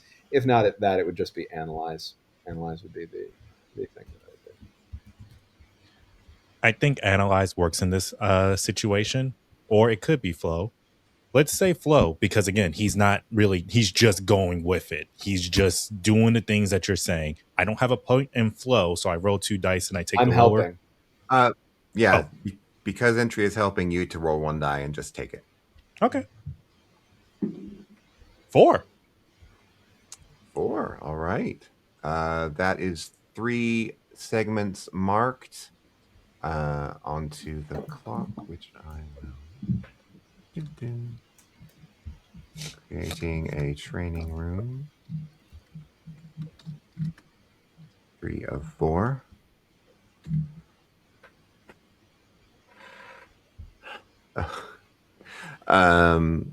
Would you like to do the second roll as well to complete that clock? It should be easy. You've got 3 out of 4. 2. All right. I think That will fill the clock. entry's overall recommendation would have been refashion a room already in the building. It will be less attention seeking, right? Or attention, getting, and would have given you all of the instructions as to how to optimize that with what we have available. And I think Harkin, the way that he's making this room is making this room more suited for hand-to-hand combat. We have rooms for range. We have rooms for yes, all intents and purposes, you have a hand weapon, and you can use that for hand-to-hand, but it's not specifically for hand-to-hand grappling, throwing, disarming, learning how to do those kind of things. Because all intents and purposes, Harkin is the only one at the school without magic. What do you do when you don't got magic? You gotta do the mundane thing. I do not believe that we have time today, Harken, but this room that you constructed is surprisingly adequate. Entry says after having done nothing to help with it other than tell you what to do. Would you consider, in some future moment where we might have more time, training with me in this room so that we may both benefit from it in some fashion?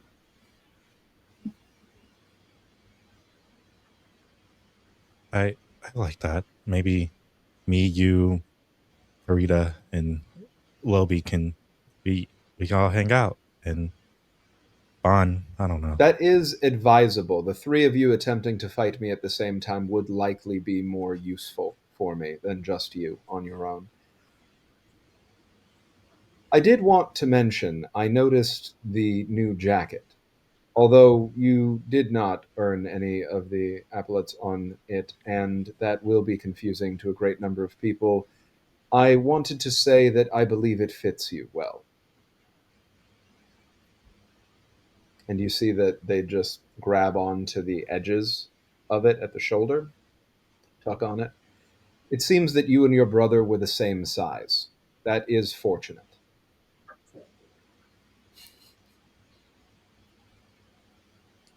You're learning how to give compliments. I'm simply describing the reality of the dimensions of the jacket and how it fits you and likely fit your brother, presumably, unless he wore a jacket that was too large for him or too small, which is not very likely. Entry. You did a good thing. If you want to spar sometime, we can. I appreciate the agreement. We will spar. I will not kill you. It is likely advisable that we bring the other two so that I have some degree of challenge. And somewhat square one. Okay. Let's get back to research. Indeed. And just floats toward the door to the room, sees you haven't moved yet, and says, I can't leave until you come with me if you're ready to go.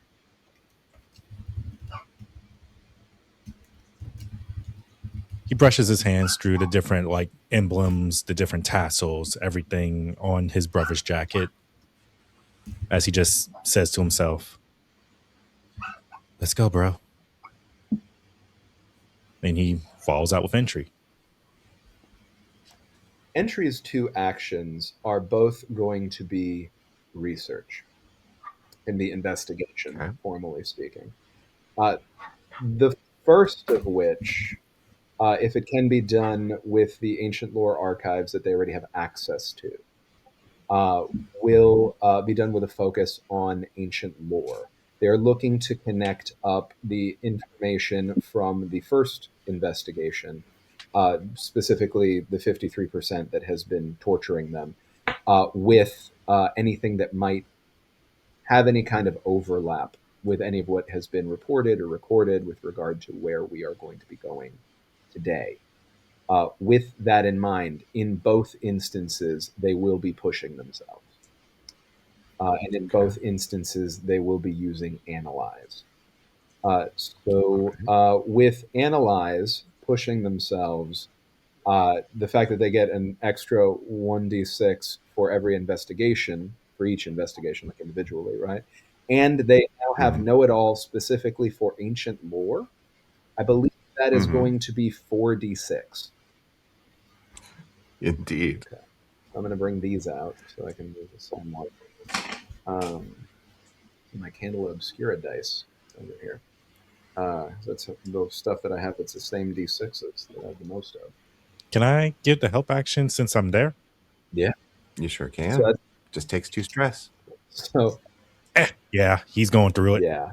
Oh, and sorry, I'll mark the 2 stress from when I helped before, so I have that there, and the 2 stress from this pushing myself. So what you see, Harken, is entry moving at a blinding speed, seemingly in multiple spots in this research area at the same time, reviewing different sets of information, in some moments potentially speaking with themselves as best you can tell. One sort of overlay of themselves speaking to another next to it, and a third chiming in from a different position. That is a 6, unsurprisingly, because I just threw 5 dice down. So one of them coming up a 6 is reasonably likely. So everyone knows it was a 3 4s, and a 6. So that is a 6 on that research. Would you like me to do the second one first and we resolve everything together, or do you want to do this one first? Go ahead and do that. Okay. Yeah. So are you going to give the help action on the second one as well? Okay. Yes. So that's 2 more stress for you, 2 more stress for me as well, because I am pushing myself. We going Yeah, through it. and this would be building on whatever we get from the first one. So if that's okay, Sarah, it would Right. just be like, I'll chain it, right, to whatever it is. That is a 5. I did 2 1s, 2 4s, and a 5. All right.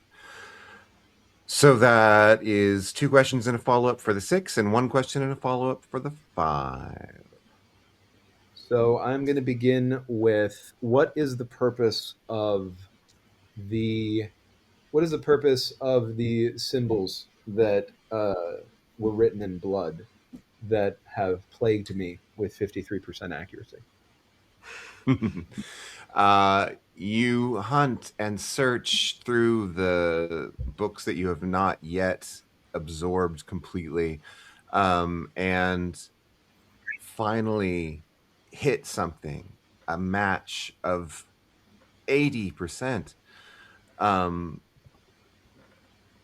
the problem was, of course, the just crude way that the symbols were painted on the wall in blood. Not exactly accurate and difficult to match up. But with all of this work, you match up to an ancient ritual of opening, and your brain uh, zips in on the fine points of that. And what comes into your mind is this, that the murder of Albert and the spreading of his blood was an attempt to do something to the clock tower itself, or perhaps to what lies within it, possibly simply making an entrance to get in, or possibly to get something in rather than a person, but an opening up into there. And however, it's not complete. Uh, the ritual, if it was done, would not have been done well, and it does not seem that there was any success found. I think as I go, I'm sharing this information out loud with Harken, since Harken is in the room with me. It seems that Mm-hmm. anyone who was involved in this was met with ill timing, bad luck, or incompetent, possibly some mix of all of it, was unable to complete this ancient ritual of opening. It seems that Albert was murdered, and the blood was spread to try to create an entry into the clock tower. That entry being to receive something inside of it or change something in it, I am unclear at this time. Does that sound like anything that you would be familiar with? Is there anything in my brother's book that talks about this? Like anything hinting towards this? No, there's not. This is something that quite outside of your brother's usual subjects. And Harkin's just sitting there thinking to himself, what realm were they trying to open to? And why does it require people to be sacrificed?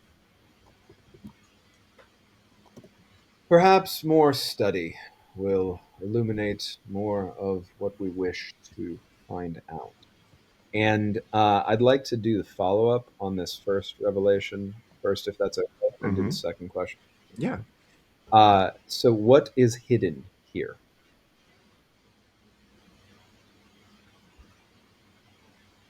What you find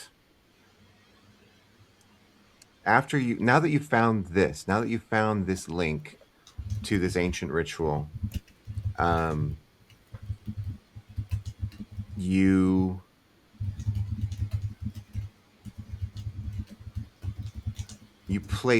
you place it historically in context, and this ritual is one done by those who were much more powerful magically than the people that you see today. This is from the before times, before the firmament. And it seems like it's something that if you were someone from the time that this was written, that this was created, right, it would seem like a simple thing, that this would not go wrong, that you could do it and there would be no problems at all.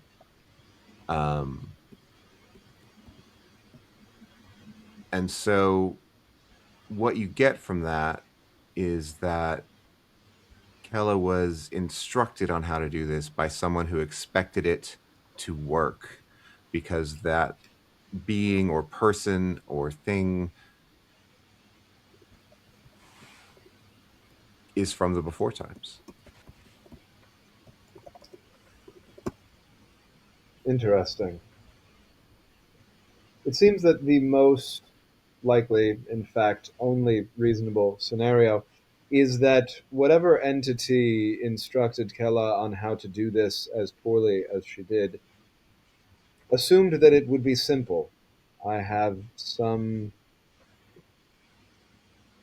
find some relatability in that. It is only something that would make sense, as this ancient ritual is from before the time in which we live, not just this time, this era before firmament. It seems that they are from before it. I do not yet know what that means. If they are long lived, if they traveled from then, if there is some other explanation. But I suppose that that is something worth keeping in mind. Harken, do you agree?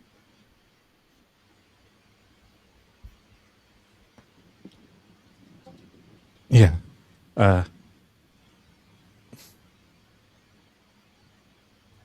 let's. You think somebody else was probably murdered? I think many people have been murdered, Harken, and I think many people have been murdered for similar reasons to this, and it is quite possible that many people were murdered for this exact reason, whatever it may be. Given the involvement of the Sword of Truth, it is possible that if your brother is dead and not missing, that your brother was murdered for this. Had that possibility not crossed your mind?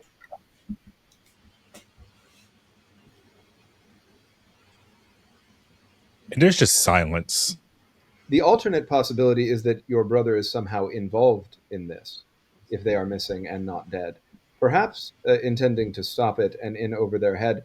Also, perhaps intending to be a part of it. They would not be the one behind it, because the one behind it is from the before times, and your brother is not from the before times.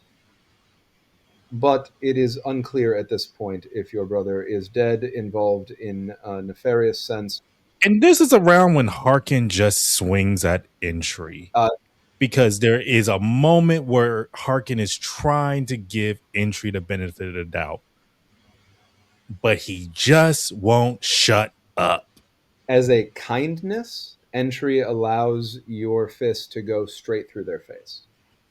Because if they had stayed corporeal, your hand would be broken. And as they're just standing there huffing and puffing, I don't want to talk to you right now.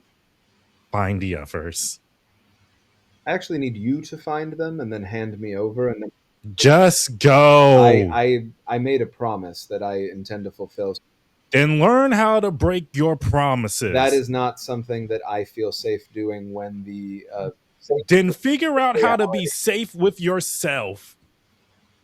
I don't want to be around you right now. Just leave me alone. If you'd like, you can sit off to the side and we don't need to speak. I can continue to work. Oh my God. And Harken just slunks off somewhere. Are y'all anywhere near us at this point, by the way? Are you in the, because we're doing this research in the tower. Have you come back Oh, okay. at this point? I think we'd probably Yeah. go back to the tower afterwards. Good. Yeah, I figured this is happening simultaneously, but if you're like building a whole room, we'll probably be back towards the That's end the thing. of We it. did the whole Mhm. we found the other stuff and we did the whole room building first. And if even if we're looking at like the Yeah. mechanics, like y'all had 2 actions each, we've gone through 4 actions, right? Because his 3 and then Mhm. my Yeah. 1. We were done. Well, I might not be back because Right, I'm you're like, taking Kella. Mhm. yeah, but I think we probably decided upon a time to like head down to the basement Sure. together. Yeah. But if So, yeah. if we want to force expediency, if we want to like skip to that moment, Oh, I have I'm happy one to more do that action too. left. I still have to do. Ah, I think I've only done 2. I only did my follow-up question. I have a second question here, and then I have to do the other action. Yes, you did. But just for the sake of Harken storming off, and so that entry is not necessarily like just going from I'll be room there. behind an angrier Harken, Mhm. unless we want to do that.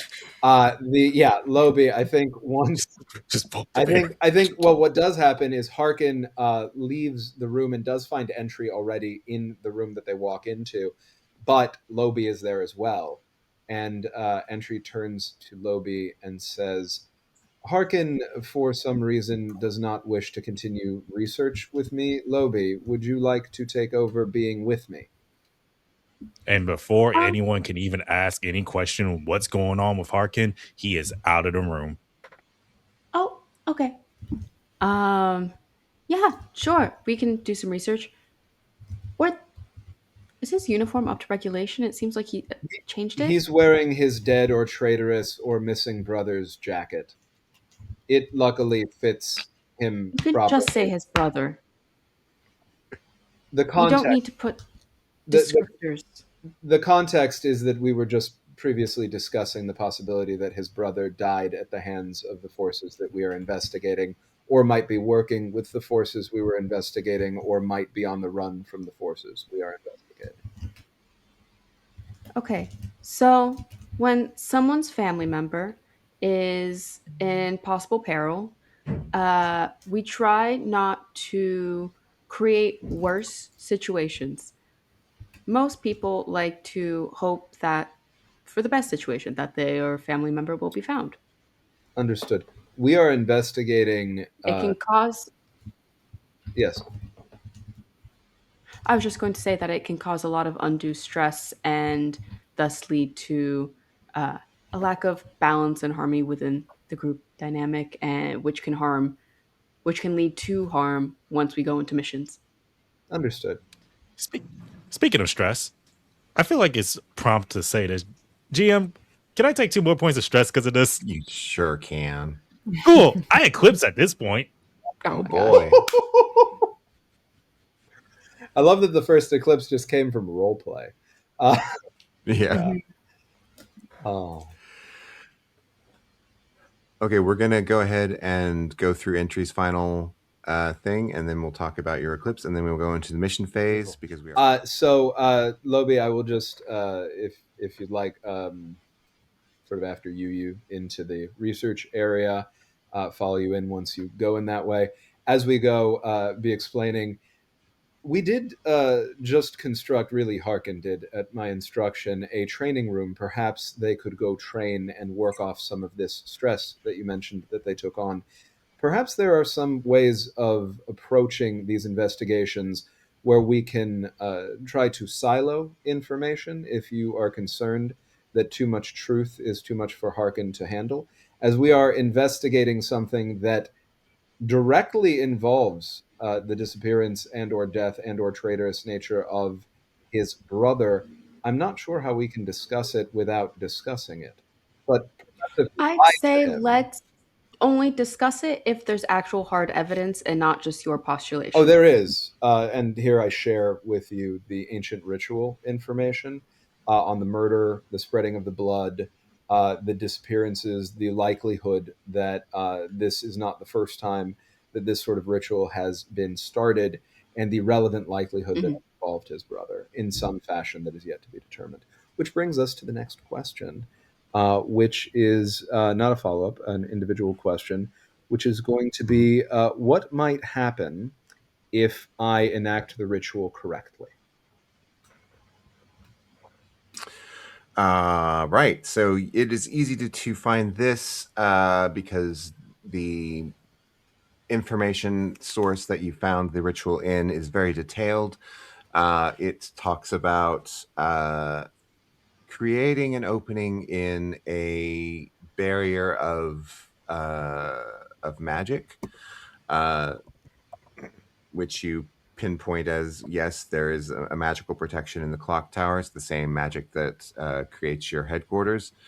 Um, it is if you were to perform it at the same spot, there would be some sort of ingress into the nature of the clock tower.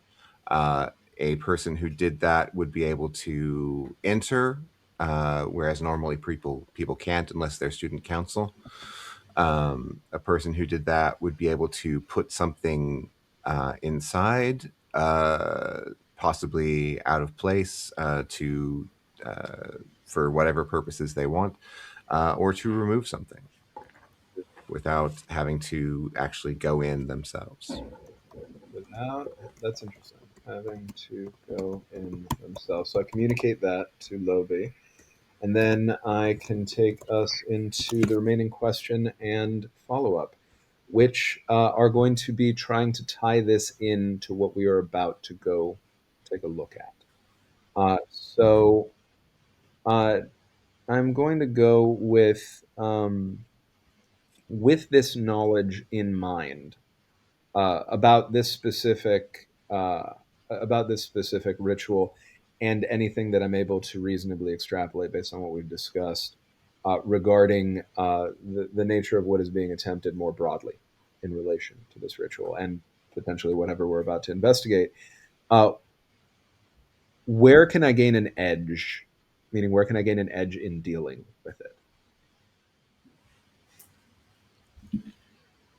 What you are dealing with, it is quickly becoming clear, is someone or something that comes from or is connected to the time before the firmament. And in order to deal with that, or perhaps in order to better understand it, um, you now have there's an entire set of books that you could absorb the information from that are connected from the same time period. And you are able to, if you wish, um, uh, examine that to determine what the most likely next moves are. And that, what you find, um, is that there is definitely an attempt to make an ingress into the student council headquarters or whatever else is in that clock tower. And there will be other attempts to either get in or get something in or get something out. There will be attempts to break through that barrier in the future because this attempt failed. And so you can expect that and plan for it. It is quite possible that what we are about to investigate is a distraction meant to leave the clock tower easier to infiltrate again, as they attempted to do so before and failed. Attempts would likely be different, or perhaps they will try to find someone more competent to engage in the attempt the second time around. I'm not sure what our best course of action may be for protecting against this, but it is something that we as a group may want to discuss before we leave the clock tower to its own devices. And as a follow-up, real quick, since it's the last piece of what I need to do here, if you'll buy this, and if not, I can do something else. One of the questions listed under gather information for me is who/what here is isolated or alone. I would love to find a way to apply this to who entry thinks might be most vulnerable to be targeted. Basically, entry one would love to know who might be next, like to be used, like Kel. Mm-hmm. Okay. What would need to happen if they were going to try the same thing in the same way is that they would need a lot more power, because the energy, the power from the sacrifice was less than it needed to be, because the ritual was designed at a time when people were more magical. So it would need to have a person of great power sacrificed, or a large amount of people. Okay. And presumably the person doing the sacrificing would need to be very powerful as well. Okay. So explain that to Lobi and say, it seems that they will either sacrifice a great number of people or a much more powerful person, perhaps one of us, or attempt to do both. In order to do so, would need to be someone of much greater power doing it than someone like Kella, who would not be capable of either. Is this the kind of thing that, in your estimation, it is advisable for us to share with Harken, or do you believe him too delicate for it? I think we can share this. Understood. We need to. This is a matter of protection for ourselves as well. Is the other not also a matter of protection, perhaps most importantly for him? I think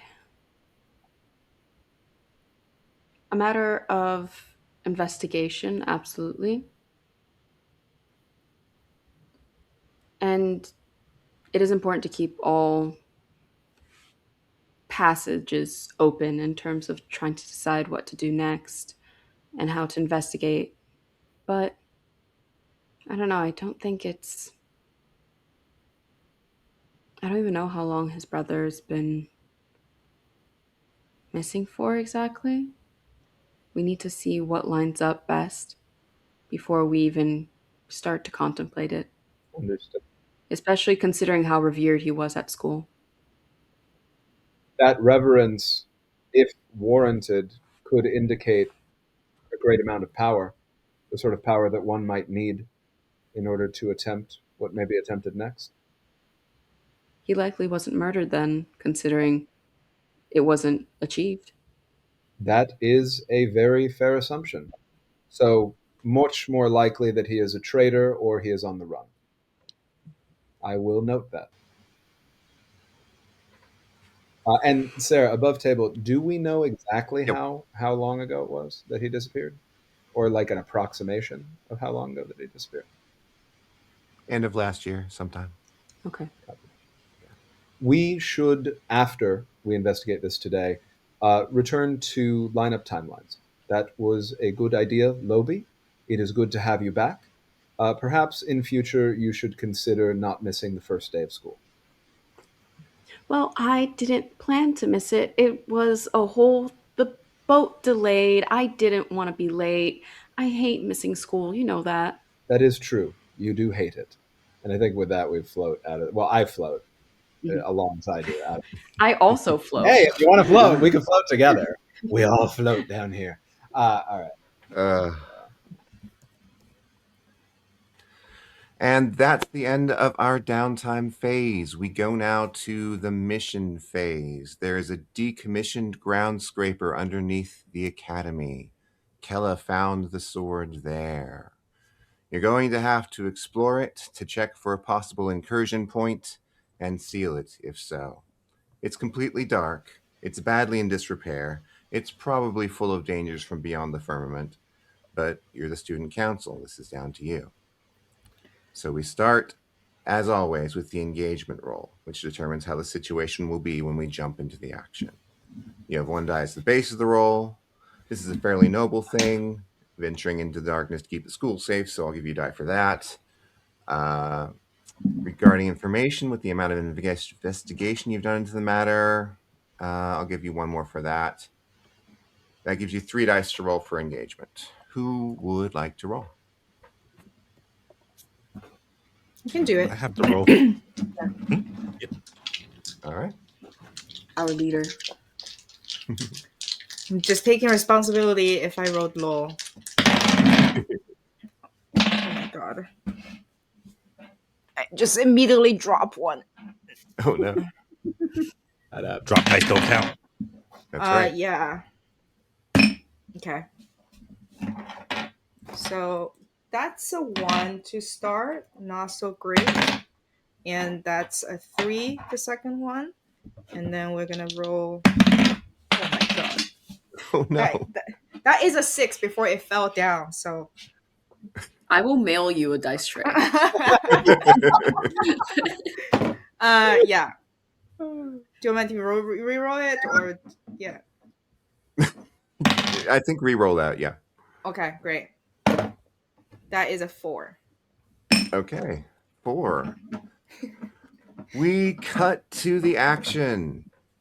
Having freshly defeated a horde of carnivorous cockroaches, you find yourself 6 floors down. But as you step, those of you who do step, into the main hall, there's a loud rumble and the floor begins to crumble beneath you. What do you do? We're jumping into the action. Does it seem like the walls closer to the wall seems more stable? Yes. I'm gonna grab Harken and launch towards one wall. Mm-hmm. Excellent. That sounds like And an I think- action roll. Could I help them even though I'm going through it right now? You can still help them. Once you are in Eclipse, you subtract stress instead of adding it. So Yeah. let me do that first. If you take like enough stress that is the same level of stress you can take, you die. Yeah, you're out at that point. So Let be me- careful. Let me make sure. One quick thing, because I rolled a 3 for the Eclipse. Mhm. Oh yeah, so I'm in the Eclipse. Okay, cool. So yeah, he is in his head deep. We can talk about that later, but we're still going to help. So do I clear my stress track and then put more points into it, or is there No, a different just- track? Slowly go back down. Yeah, Ah. you're just clearing it as you go. And And in try this not to get case- to Will zero. this count as protecting an ally? Yes, I think it would. Okay, then I get a little more for that. Nice. And this roll is, I think, because of the situation, I think this is a desperate standard roll. All right, so yes, that is a desperate standard roll. What are you going to use? What skill are you going to use? Could I use Defy? I think that makes sense, yeah. Yeah, I'm trying to see out of these words here which one works best. Yes. 6. 6, excellent. That is a good result. So you grab Harken and he assists by, I assume going with you instead of resisting. And you get close to the wall. You can see in the middle of the floor that it is starting to crumble underneath. But closer to the wall, it currently isn't. But you don't know how long that's going to last. What's up? Who's next? Entry just floats through the room entirely unbothered by what's going on, scanning the room for more information with regard to what is causing this. Mm-hmm. And if you want that, if that feels like a role that would be analyzed, is my pitch. Yeah, absolutely. Go ahead and give me an analyze roll to gather information. Going to push themselves, so I'll take 2 stress on that for the folks watching at home, that is 1 away from eclipse. So, hey, it's good I did that though, because I rolled a 1 and a 5. Aha. Yeah. All right. 5 gives you 1 question and a follow-up. What you asking me? I am going to ask, what is hidden here? What is hidden here? The source of this collapse is partially, of course, that this building is just decrepit, but also a slow dissolution of the matter here by a sort of a field of shadow that you cannot see because it's below you. Okay, field of shadow below us is dissolving reality. Perfect. And the follow-up is going to be, where can I gain an edge?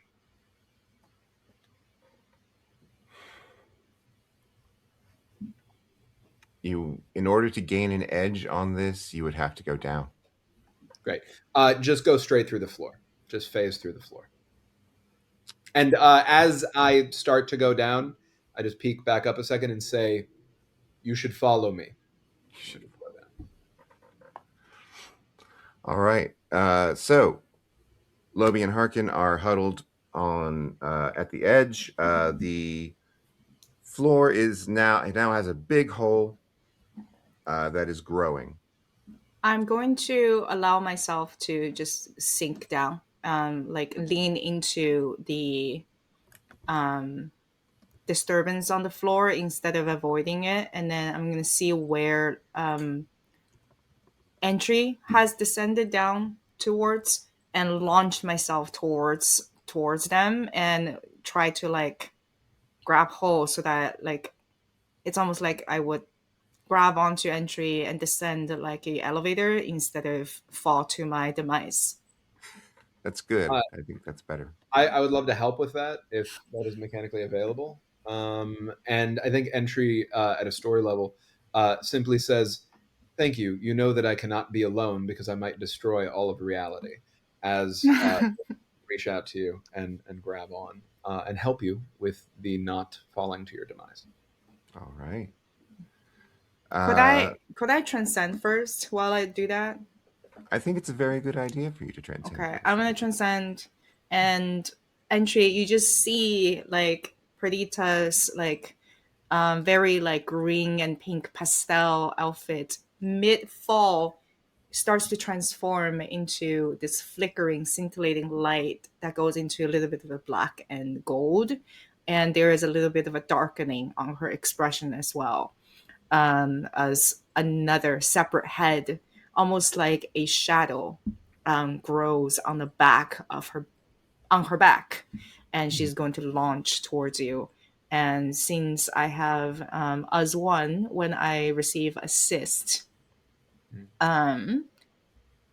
you briefly incorporate others into your harmony. You may roll the highest action rating amongst all participants instead of your own action rating. And since we have the group ability, I'm gonna make flow an additional bump here as well, if that's okay with people. Yeah, flow sounds wonderful.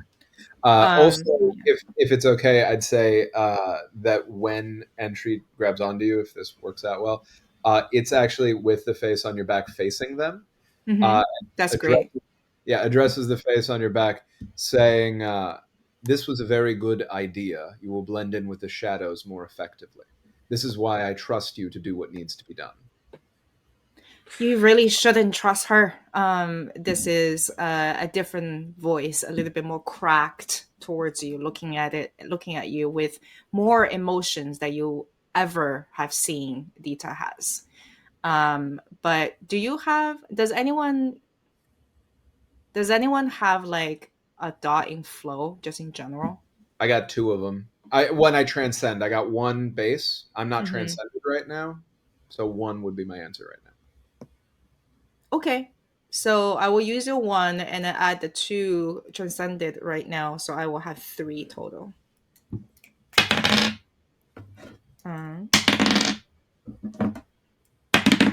Oh my god. I'm gonna I'm writing it down on the list. I'm getting a little dice. Entry's hand emerges in Rand's room to be the dice tray. It's That's like we a just fun- need a dice tower, dice tray combo. Yeah, that's a 5 though. I love that.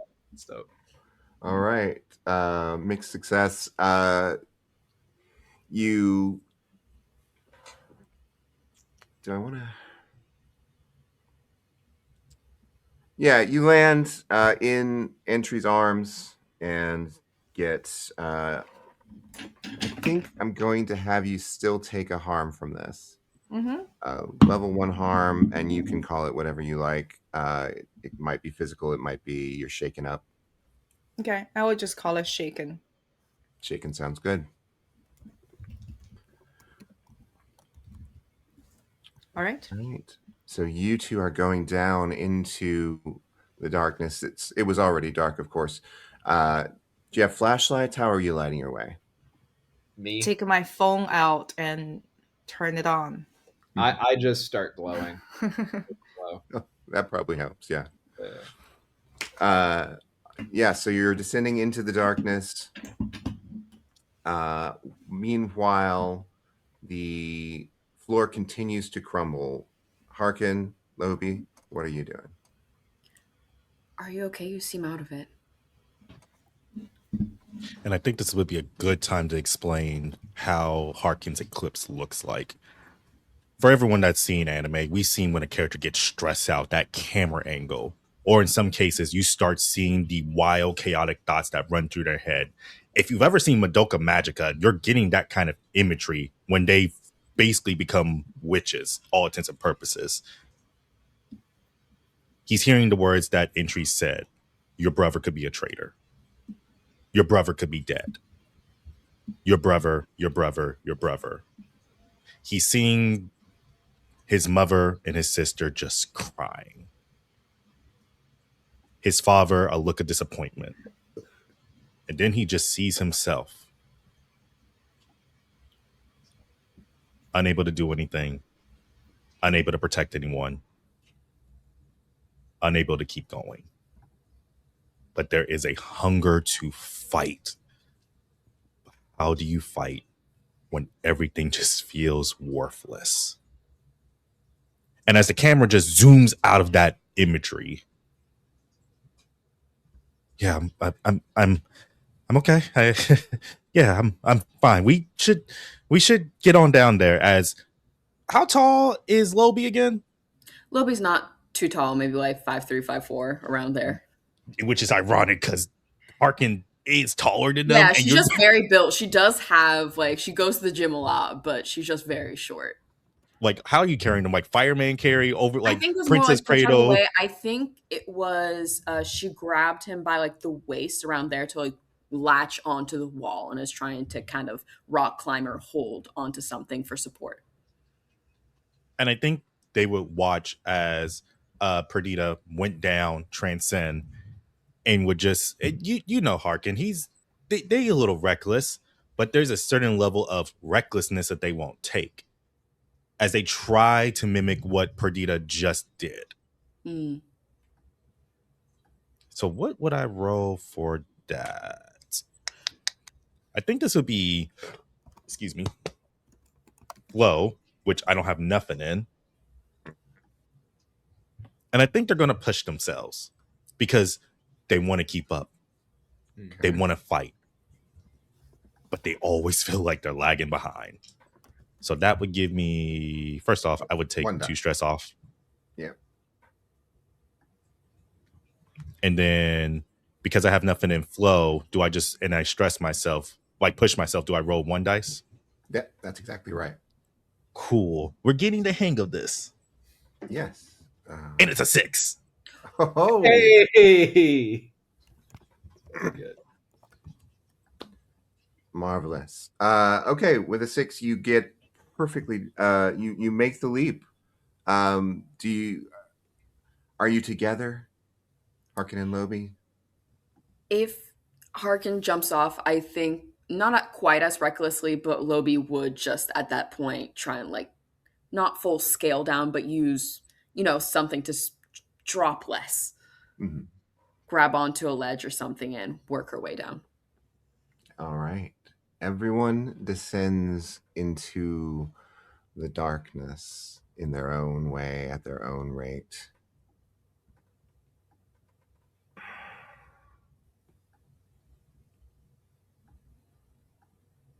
And everyone is safe, but the darkness here is strange. As your light, the glow from entry and the light from phone flashlights tries to cut through, it's as though there were smoke in the way, but it's not smoke that is lit in the glow of the lamps. It's just shadows. Mm. And I think Lobi notices the whispering first, a soft, barely perceptible voice that almost sounds like the wind, but not quite. And then it gets a little bit louder and everyone can hear. Is Just everyone else hearing that? just a little bit, just right under the edge of your hearing. But you can tell that it's louder in one direction. I think almost unconsciously, Lobi starts walking in that direction, ear out, trying to get closer to whatever the sound is. Harken sprints towards it. Uh, It's like that moment they pick it up, that head, like almost like a predator kind of way. That moment of head just. You're muted. So oh my God, I keep saying, wait. And as the whisper grows louder, as Harken about to sprint out, I think Dita just like kind of grabs onto him a bit. He's gone. As Well- I feel like when you try to grab onto him, is there a way to contest that? Like if someone's trying to hold on to you and you're just like, this character is dead set on doing something. Mm-hmm. Oh, she is following you one way or another. If you keep running, she is going to grab onto you and she is going to keep talking no matter what. So there is just this, like, again, total anime style, right? Like two people running together, and Dita is faster than you imagine her to be. She had a life of a showgirl. Hey, before this. So she looks like she's a soft, like very refined, deliberate movement, girly girl, right? But in this darkness, enveloped in this mist, she's fast. And she's just like following you and saying, "You're not here, Harken. You're not here. And it's important that we need to be here before we confront whatever this is. Where are you?" I think if you don't see them, all you're going to hear from the shadows and the smoke and the darkness and the fog is, I am here. And I can do this. You're not here. I know what it feels like to not be here because I'm also not here. Harken, listen. He's not listening. While He's wherever our GM will patrol him. This man gone into the mist. While the two of you are having that conversation, quick question before I complete the thought. Tasha, Lobi's, because obviously our characters all have known each other for quite some time at this point. Is Lobi's behavior in this moment typical? Like meaning that the action that Lobi took is what Entry would expect? I think so, yes. Usually her actions, what Entry would expect is either something to protect the group or she's very perceptive. She always tries to figure out what's happening in a moment. So Entry, you're going to hear Entry's voice suddenly next to you say, "Grab them, meet me in front," and disappears. And as you two run forward, Harken, I think you might see it first if you agree. You see the glow of Entry ahead of you and realize Entry's already gotten where you're going. And I'm going to try and sprint almost animalistically to a certain point. Like it's full dead on sprint towards Harken to just try and full body check him into the ground to just physically stop him. And I think that's the thing. Entry's light, as we said, lights up the area. A clear-cut beacon. We have phones that are lighting our ways. You don't get bullied without picking up on a couple of things. You start hearing footsteps a lot clearer. You start knowing how far someone is, how fast they're approaching. You get good at juking someone too. Because if it's a matter of you getting jumped and, getting the stuffing beat out of you, or, them being pissed off another day because they ran headfirst into a locker, you get good at it. And I think that's what happens. I think he sees Entry, immediately knows they're trying to stop me. Why are they trying to stop me? I'm just trying to show that I'm good, that I can, that I'm part of this team, that I can do things, that I'm not weak, that I'm not worthless. Because Harken knows the way that people look at him. He can't transform. He's not as fast as anyone else. He's not as strong as anyone else. He's normal. So if there's some form of way for me to basically dodge my friends as I'm going towards this sound. Absolutely. Do we want to make that a roll, or do we want to just go with that? I'm trying to do something else to prevent Harken from dying. So I want to see where his role is, and then there's something I would like to do. Yeah, I'm down to roll for it to see what fate decides. All right.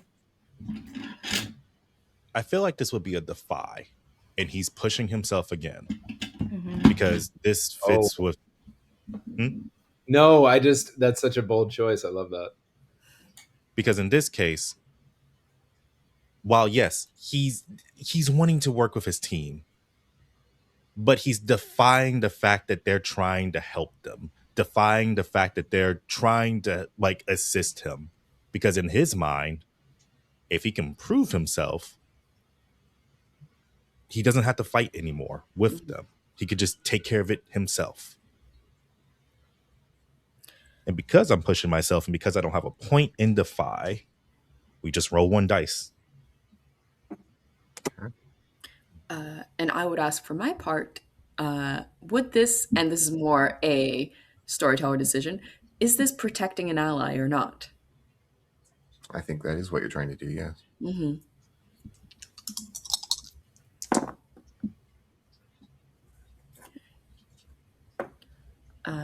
That is a 5 on my dice. I got a 6. Oh. Okay, so I see Harken dodging, what's her name? Lobi, right? Lobi is kind of passing Dita a little bit. Dita is slowed down by, trying to pull Harken back. And Harken kind of uses that momentum and distraction of how the fact that Dita is in between the two of them to dodge out of the way of where Lobi comes in. And Dita is not reacting, but Fuguea is pissed. And Harken, in this darkness, you hear a voice that you have not heard before. It is not the soft, melodic voice that you are familiar with that Dita has. It is this more like salty and more gravelly sound, but still feminine, and just saying, You don't understand. You think we're trying to help you. I'm trying to stop you from killing yourself. Do you think you're going to be useful to us?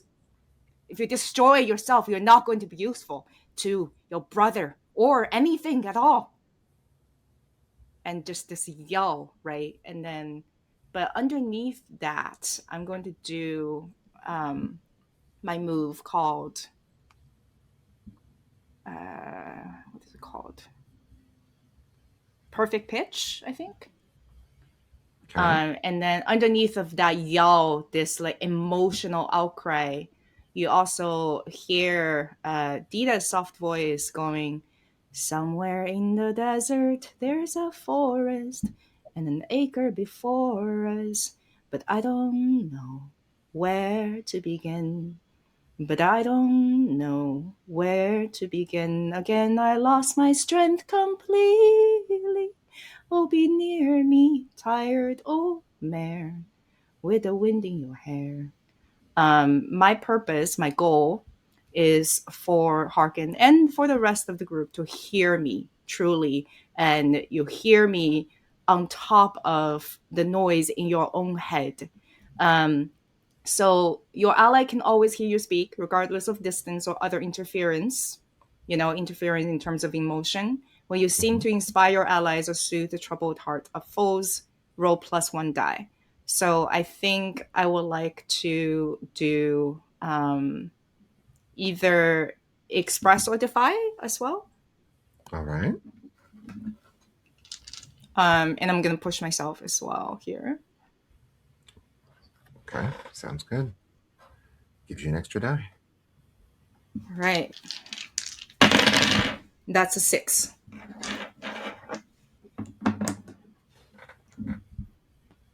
And I think it gets Harken to stop. At least he stops running. If you're able to find him, you would just see this young adult, this soon to be man, because he's still growing, huffing and puffing, chest heaving in and out, shoulders like raised. You don't know my brother. You don't know my family. What any of this means to me. I think catching up, Lobi interrupts and says, "But he's not dead. He's out there. We don't know that. I was talking to Dmitrii. Oh my gosh, you're so fast. If he were gone, the clock tower would already be down. There would be no more firmament. Things would be way worse than they are. He was way too strong. He's not gone. He's somewhere out there. He's alive. I promise you. You would We're know. going to find him." You would know if he's gone. And this is still Fuguea speaking to you in this dark face that you have never seen before. Perdita is actually facing away from you, and this really just like goth girl looking person looks at you and say, "Do you think she would know?" Well, no. "Do you think she wouldn't know if I was completely gone? She is trying to hide away from me all this time, and here I am. And he is out there somewhere as well. And if you do not listen to yourself, if you do not stay where you should stay, search yourself. You know it."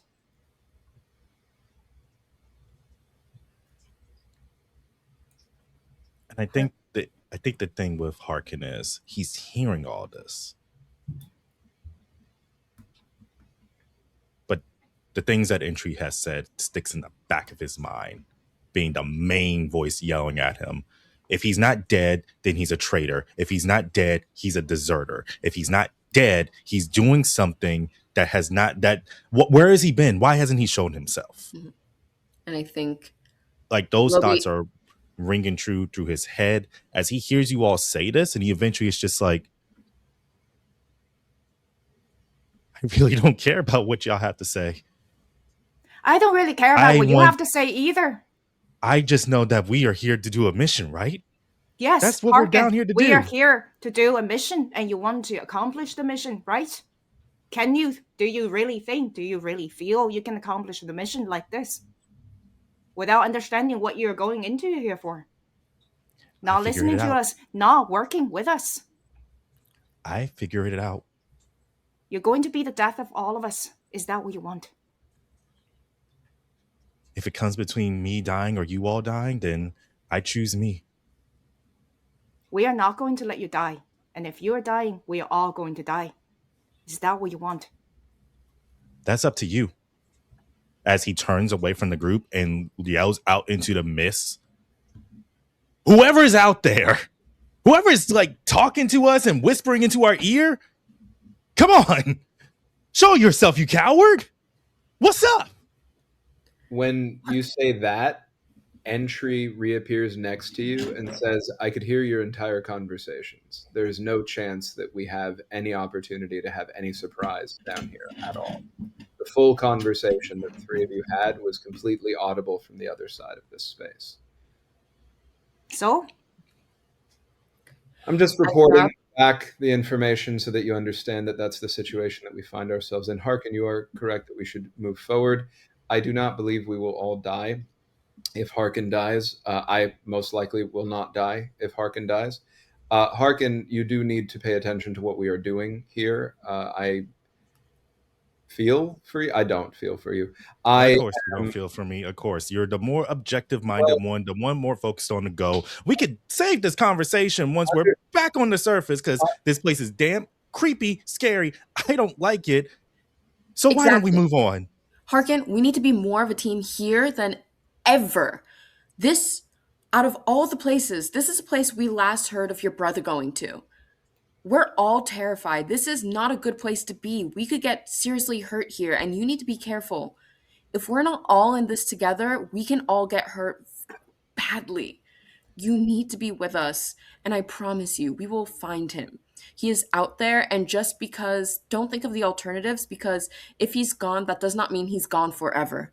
No matter where he is, we can find him and we can talk to him. We can help him.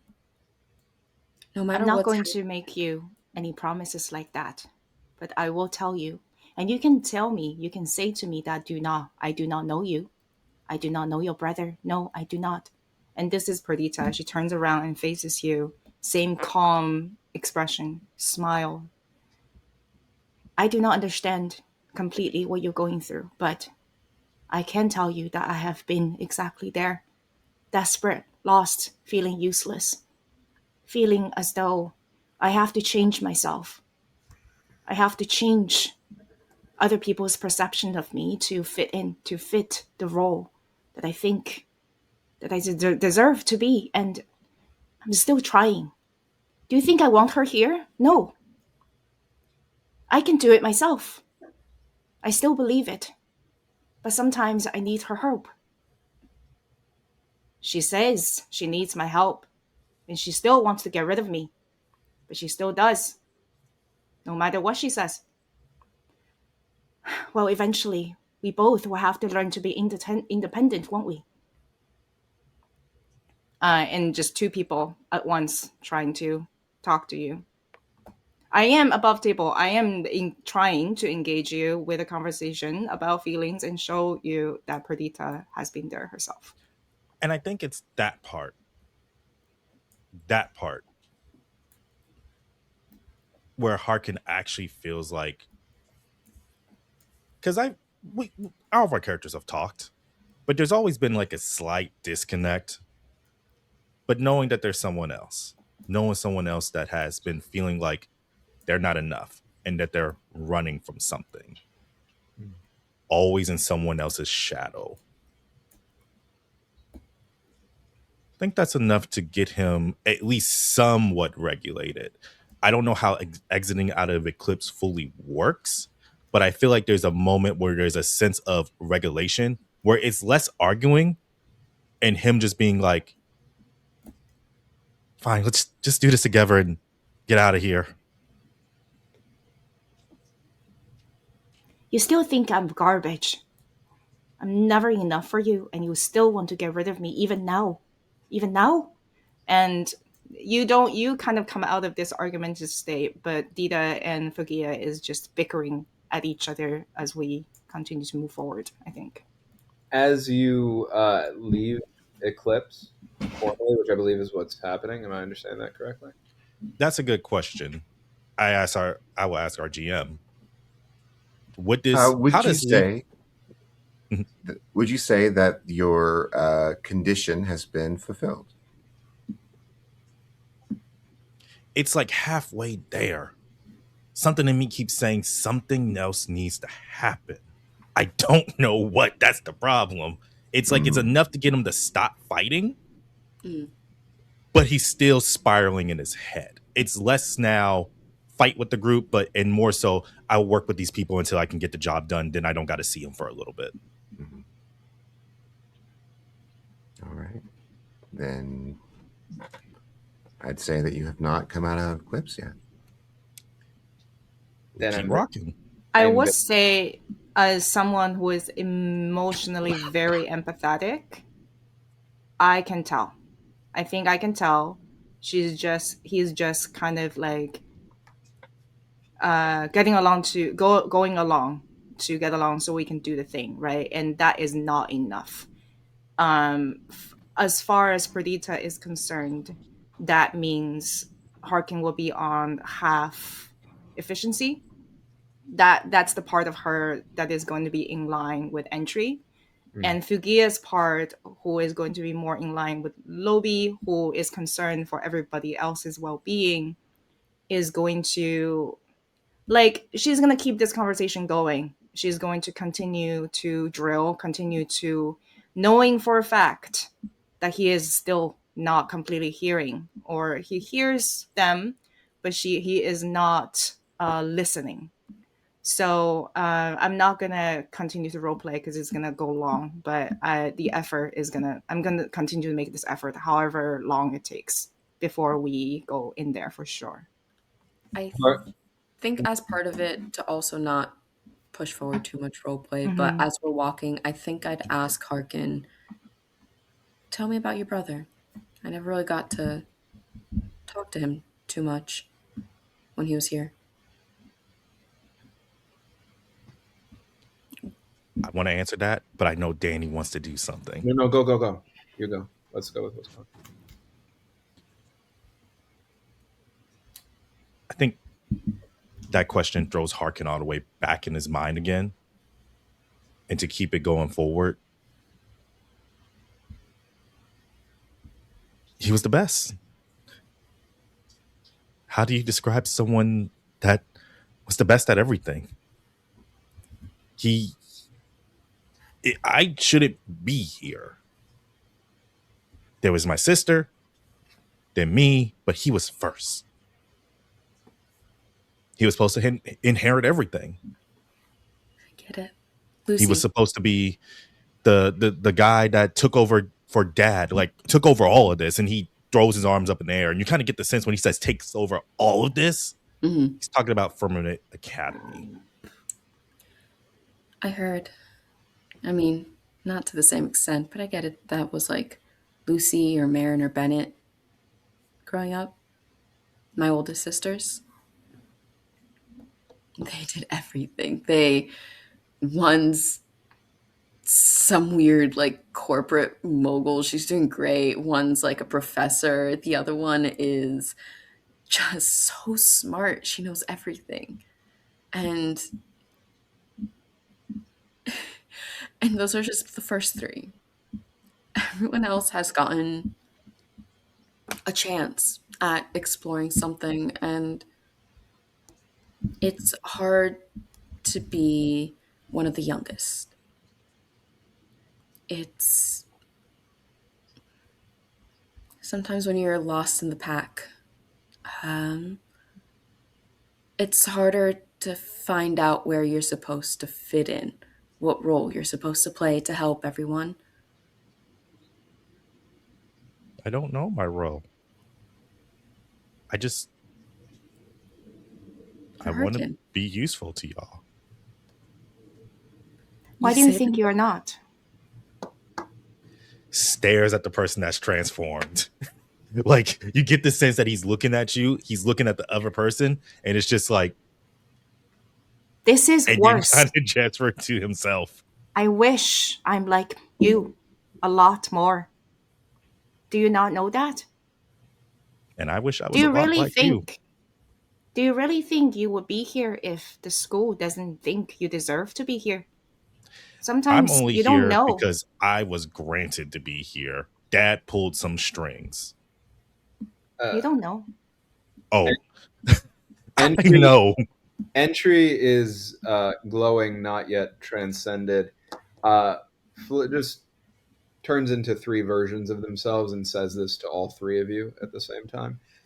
If you were right about not being what you needed to be and about other people in your lives being better, then you would not be here and they would be here.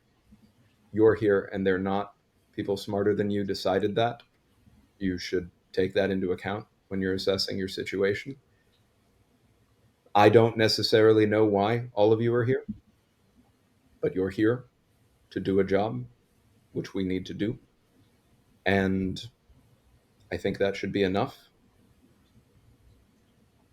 And reconstituting into one form to stand in front of you, Harken, says, "It is true what Lobi said. My best analysis right now is that your brother most likely is not dead.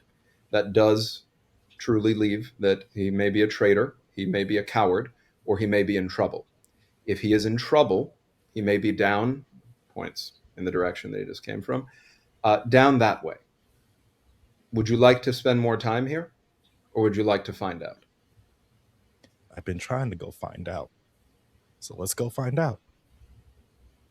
As we go, I don't want to spend more time here, but you need to be in your right mind before we are able to help your brother. And then we figure it out. And I think then before we head out, Lobi would just say, looking up at Harken, "I get it. Your brother was great. I've heard a ton of stories about him, and I'd love to be able to get to know him. But you also need to know you've saved us and you've stood up for us more times than I can count.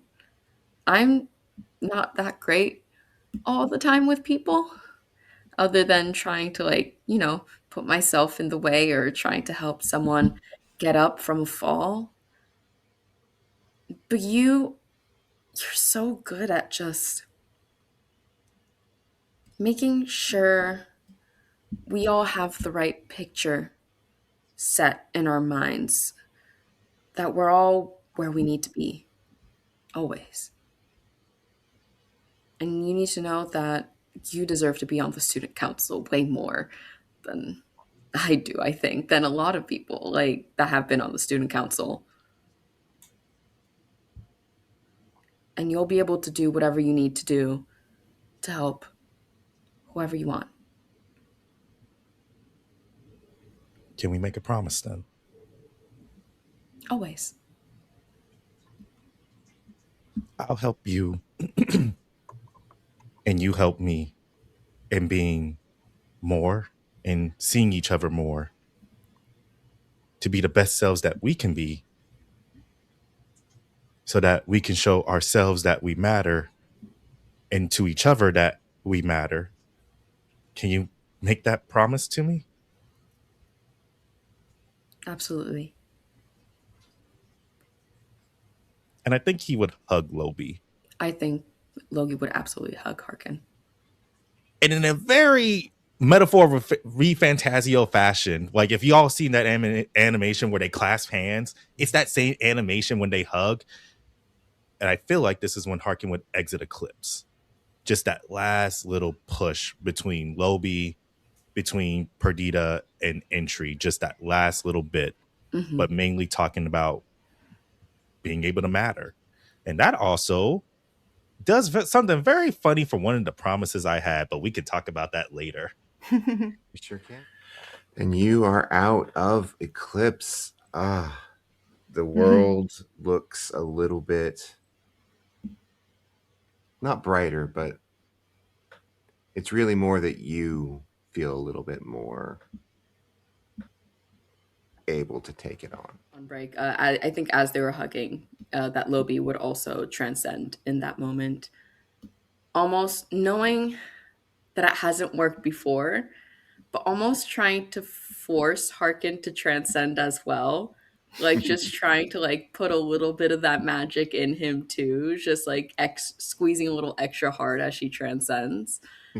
Um, and she looks, it's almost this very white, warm glow as she transcends, and it's warmth of someone, of like a safety blanket if you're around her in that moment as she transcends, of like, if I just stay like tucked in here, nothing's gonna get me. uh, and she has her hair is roughly the same length. It's still kind of that mid length, but it's fuller. It's this bright white, and she wears similar clothing, but it's all just bright white versions of everything, and her eyes glow this almost moonlight glow in them as she stares back at Harken. Ready to go? Seeing Harken doesn't change all that much, right? Like the expression or everything. And seeing Lobin transcend, Perdita is going to turn to Entry and say, "Thank you. Now we're good to go." And we'll just walk towards them and into where we need to go in. And then, but Harken, you see as Theta goes and pass you without looking at you, Fuguea, the other head around the back of her, reaches out to almost like hug you, but is just pulled away. That last moment as they're getting pulled away, Harken's arm just instinctually reaches out because he's a physical person, just to initiate that contact of, I see you, I hear you, I'm here. If I could do something very funny, because, ooh, if I can, GM. What do you got? It's not him transcending. However, it's that little bit of magic that everyone has. If anyone would see it, would probably be Entry, because what they are. They would see a little bit of Perdita and Fuguea and a little bit of Lobi's magic surge into Harken. It's doing something, but we don't know what yet. There's something funny I'm doing here. Don't worry about it. No problem. Entry does see that and stores it away, but very much on the edge of deciding to go take care of this on their own, moves forward and says, "We've lost enough time," and is just at the other end of this space. Mm-hmm. You see them glowing in the distance. I think Perdita, catching up quickly, just looks at Entry and say, "Festina Lante, my friend." To you as well, with what is closest to puzzlement that you've seen in Entry's brain. Entry was paying so little attention to anything but the information that they were trying to gather from this apparent shadow in front of them, that they didn't capture what your intention was in this moment.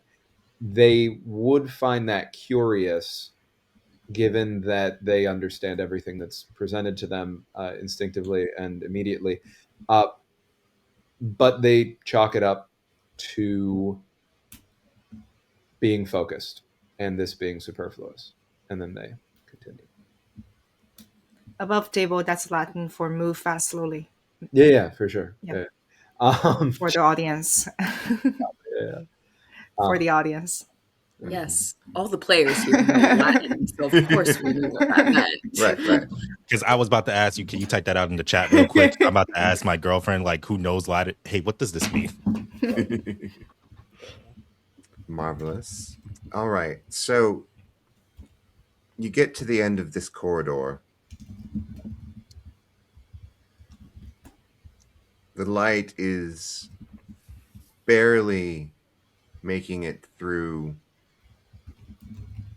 these whispering shadows, and here you encounter a chasm.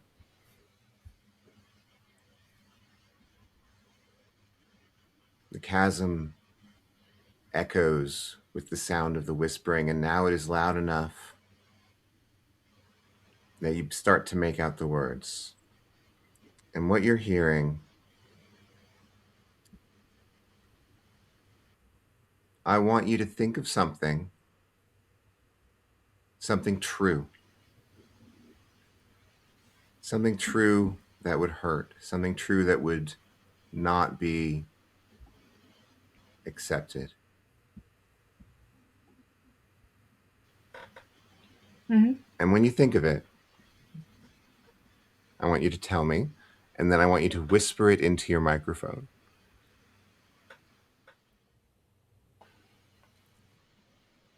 All right. I have one. It's a little bit. I didn't like form it to like solid thoughts, but you are not the kind one. You are just the one who people sees and accepts. You don't trust love that have dissonance, and you reject the part of you that is kind and has emotions that will make you a better person. And now you will never achieve harmony as you continue to kick her to the curbs. I think Lobi hears something along the lines of, no matter what you achieve while you're here at school, you'll always just be part of the set, one of the collective, one of 10.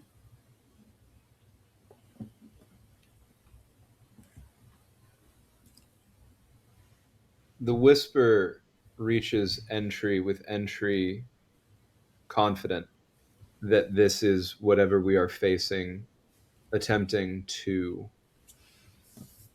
assert control over us. And it seems to know that Entry knows. Because what it tells Entry is, what I am, what we all are, and what we're doing. Fundamentally, you, Entry, cannot fix it. But Harken can.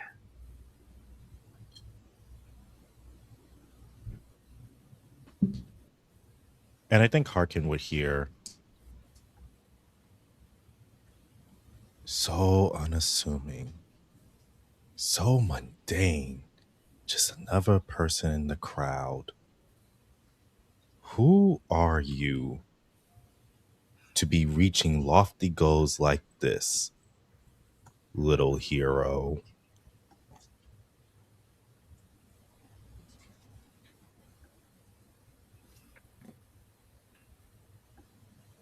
And these whispers just repeat in your brain, in your mind. They drill into you until you can't hear anything else, it seems like. And Can I add something else, GM? yes, please do. So she hears this voice from like different voices that she doesn't recognize. And then, but what hurts the most is she hears Fuguea's voice coming from that echo, that like collective voice. And it just says simply, I forgive you.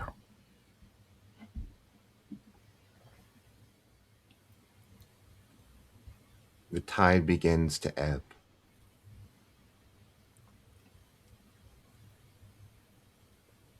And you see that the chasm before you is not,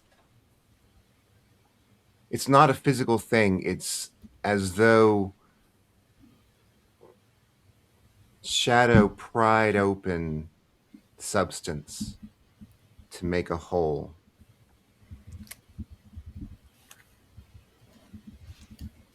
The whispering is coming from down there, but there is no down there. There's just this opening, this incursion. This is the point that has to be overcome. And in order to do so, Entry, in your mind, you've been studying that ritual,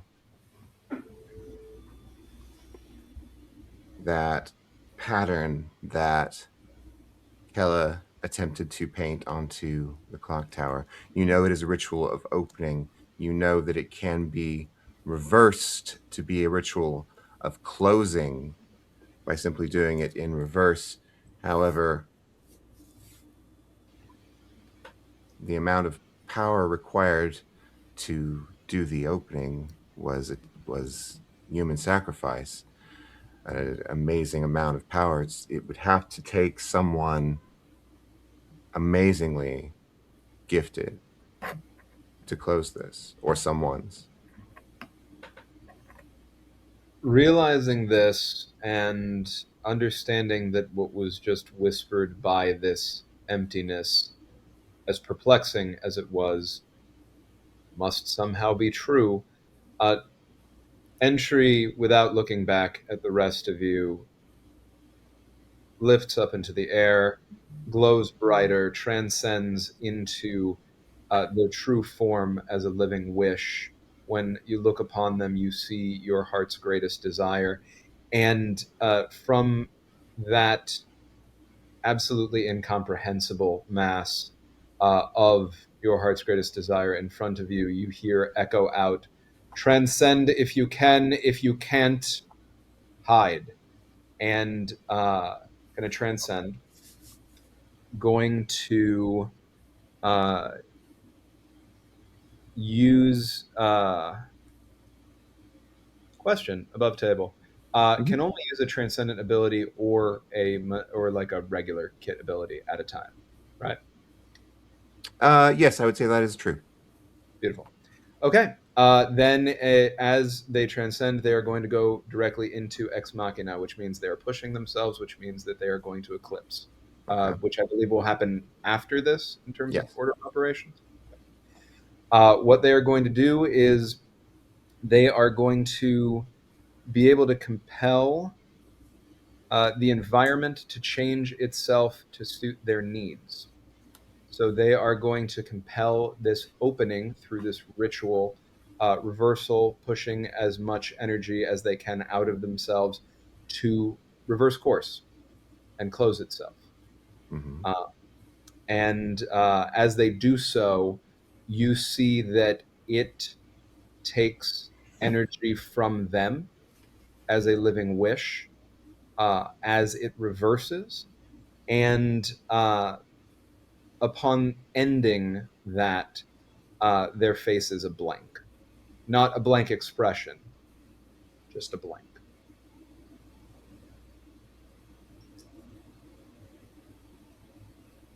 All right.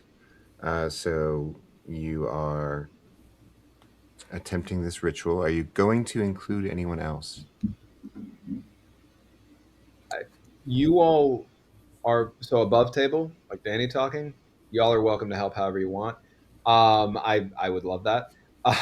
Entry, not gonna ask anybody for help. Mm-hmm. So I do want to help. I think Perdita knows that Entry is not going to ask for help.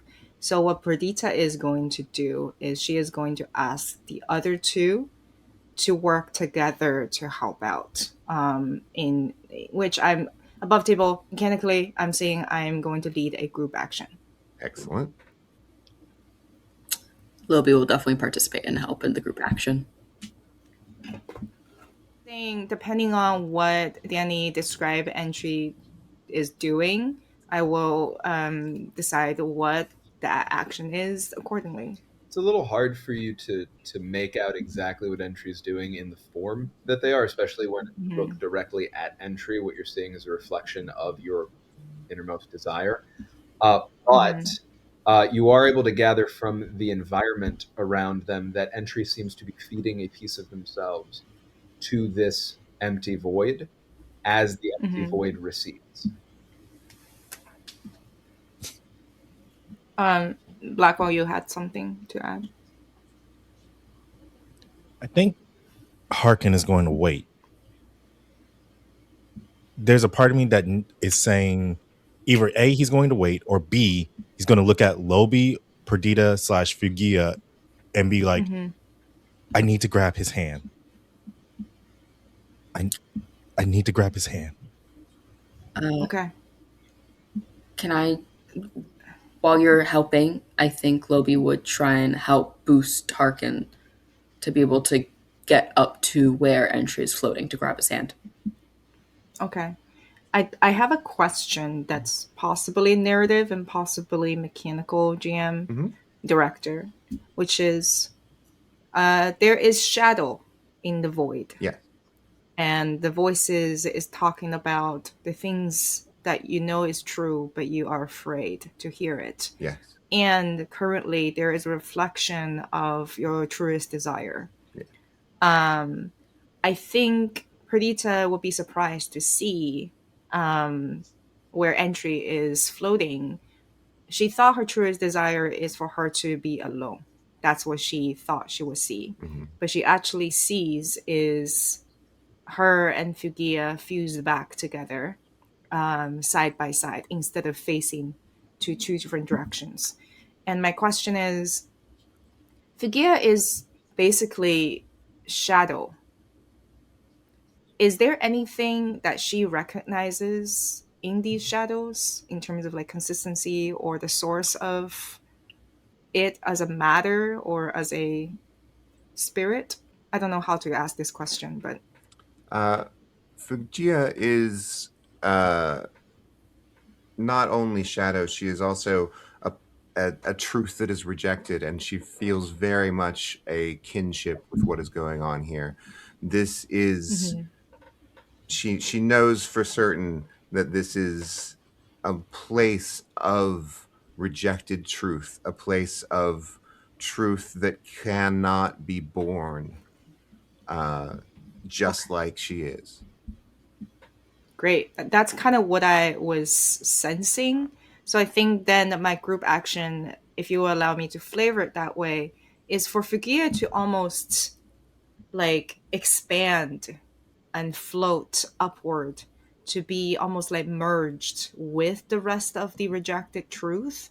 And in doing so, help boost up Lobi and Harken and Perdita to almost this like ramp made entirely out of a shadow that was Fuguea to connect each one of us. So I will reach out a hand to hold on to Lobi boosting Harken so that Harken can go and hold on to Entry's hand.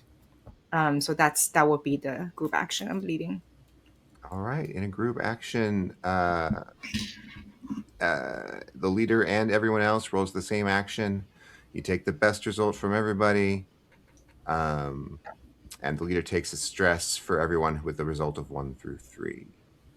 Yeah, so I will add another die when wait, no. When you lead a group action, you may roll the highest action rating amongst all participants instead of your own action rating. So what do you think this would be? Is it I don't have anything more than one dot in any of my skills, so oh I don't have much to offer. I was thinking either flow or confess because we're confronting our truth or something. Yeah. My brain was What do saying you think? forgive. Oh, forgive is Okay. I have 0 dots in all those, so I'm perfectly comfortable with going with either one. I say forgive because this is everyone forgiving each other. This is everyone looking at each other and yeah. saying, we're here. Yeah, Whatever this is things we said I to like each other, that. whatever doubts we've had with each other, whatever arguments we've had in the past, that doesn't matter right now. We're here. Whatever you need done. Yeah. And I think Harken is transferring that energy to Entry as if he's being boosted up and takes their hand and just simply says, we're here. Whatever you need to get done. I don't care how this works out. We're here for you. because I'm poking at you how to resolve your eclipse. Yeah. I mean, So I think I actually don't know if I technically hit Eclipse until after this action resolves, but It's all kind of simultaneous at a certain yeah. point in time. yeah. And I'll also push myself to take 2 stress for this action. All right. I think likewise I will push myself as well to do this. And wait, so did we decide this is forgive? Forgive. Forgive. Okay. And because I have a point to forgive, I roll 2d6. If you have a point, you just roll one. Yeah. Okay. That is a 5 for me. I got a 5. I got a 2. I'm so sorry. I'm so sorry, Rand. Who has to take the stress for It's that? okay. I'm also about to enter Eclipse. Actually. It's a hard day for everybody. Yeah. Yeah, I'm stressed. My stress bar is full after taking that. Oh. All right. All right. But yeah. So to the question, because that was the group roll for you three, right? And this was in support of the thing that I'm doing. What does that do for my part? I'm sorry if I don't, but like, what is the 5 that came out of that? Yeah, I think what that's going to do is it's going to increase your effect level. So it would have been a risky standard, and now it's a great effect. So that should. Perfect. That's wonderful. Thank you. The transcendent ability that I cited before, as far as I can tell, I was looking it up, is not role dependent, just happens. If we want to do something role dependent related to it, I think what would make sense among the moves that I have is that it would be know it all, right? That I would be pulling on the ancient lore information to do that. So still have the Ex Machina stuff happening, but this is the know it all. Am I remembering the ancient lore correctly? Do that. This is not an investigation, so don't take an extra D1 there. I would love to do this with flow right now, if that sounds reasonable to you. So that's going to be just 2d6. Okay, and that is a 4. Okay. 4 is a mixed success with great effect. So as you descend down to the ground that is now there, because the ceiling has like a light, just like snap. One moment it was there, the next moment you're just in a dark room like any other dark room, far beneath the ground. As you descend, entering Eclipse, you know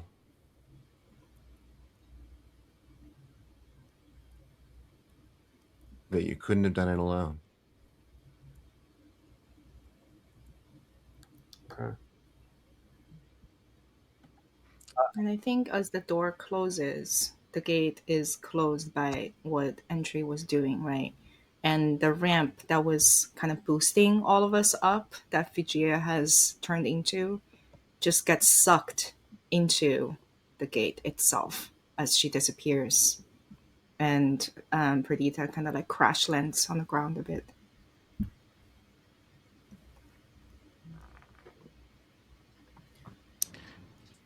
Are you okay? GM? Yeah. Would this be a wild time to ask, can I activate Hero's Destiny? Because we're pretty high up in the air. That is going to be some major damage that Perdita takes. Mm-hmm. And there's a moment in Harken that something snaps after he holds on to Entry, and I would imagine their energy, like magic energy, syncing up with the rest. And that pulse of a hero seeing one of their friends something about to happen to them. Can I activate Hero's Destiny and take a transcendent ability from the Time Traveler's book? Yes, you can. Cool. Because I wasn't going to go for Time Traveler, but I'm like, nah, it's calling me. It's always calling me. Mm-hmm. Let me see. It's called Lost Cause, this ability, first off. Once per transcendence, when an ally suffers severe consequences, you may choose to abandon this timeline for a better one. Whatever consequences they would have suffered are replaced by your suffering level 3 harm, Traveler's Despair. Your relationship to that person you save is different in this timeline. They will tell you what it is. And I think the way he would transcend, it's this flowing cape, this opalite like uniform, high, like thigh-high boots. The jacket that he was wearing for his brother changes color. Again, all of this is very opalite coloring. As they do a flourish, throwing the cape out as it sinks down into like just a shoulder cape. As they look out to Perdita as they're falling, and time distorts. And everyone feels this. Something has shifted. That fall never happened.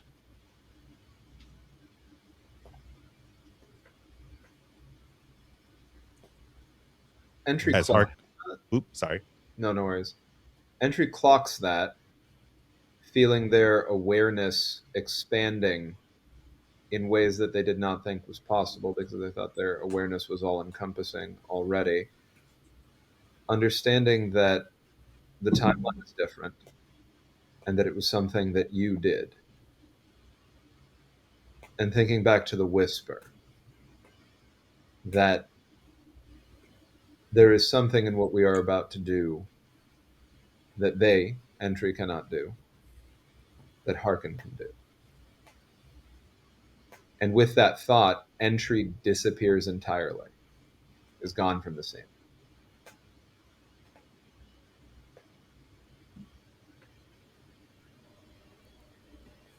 I think in the previous timeline, when when everyone was boosted up by Fuguea, Perdita is on top of her, which is why she starts to fall down, because she wanted to be closer to her friends. And in this timeline, Perdita is standing on the ground and facing away as Fuguea allows herself to be absorbed into the gate as we resolve this. So I think she still kind of collapses on the ground a bit, but unharmed because of, there is no falling. And we'll just look up and sees the Entry is gone. Sighs. Where did they go? And where did she go? Are you both okay? I'm fine. Are you two okay? I don't know. I gotta roll my eclipse die. I mean eclipse. Am I able to assist with that since I have some links on Perdita? No, because I rolled a 2. Yeah.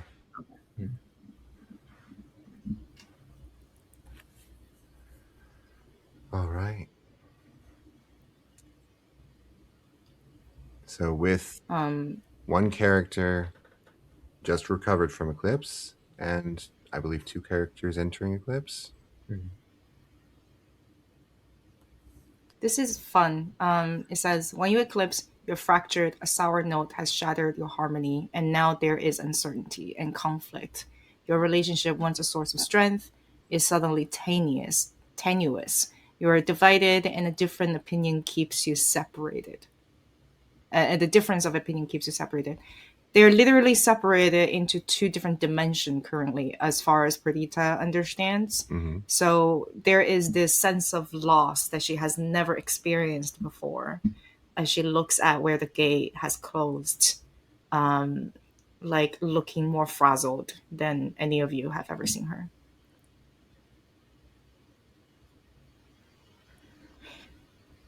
I can't hear her. I can't hear her at all. I used to always be able to, even when she's not here.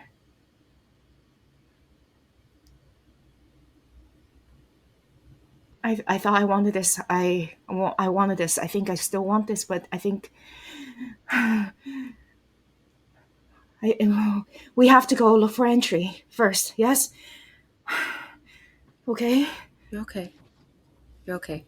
And I think I just grab her hands and like physically place them on the ground below to like feel the gravel and the dirt beneath.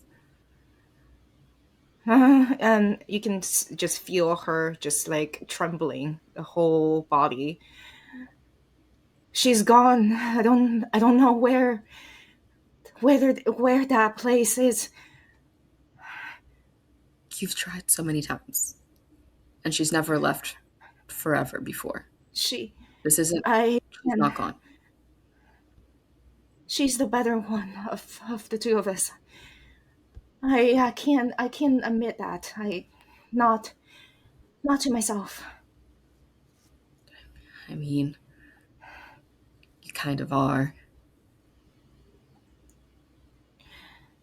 But you're both great.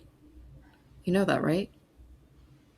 It doesn't matter. It doesn't matter if she's gone forever.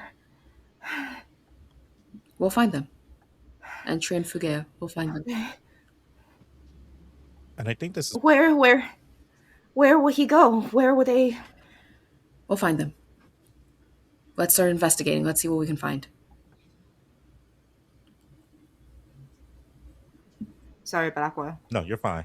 And I think that's when Harken, or in this case, their name is now Aeon, they've been floating in the air for a while as they start stepping down. And the way that it looks is clocks are forming under their feet, like spectral, like magical clocks.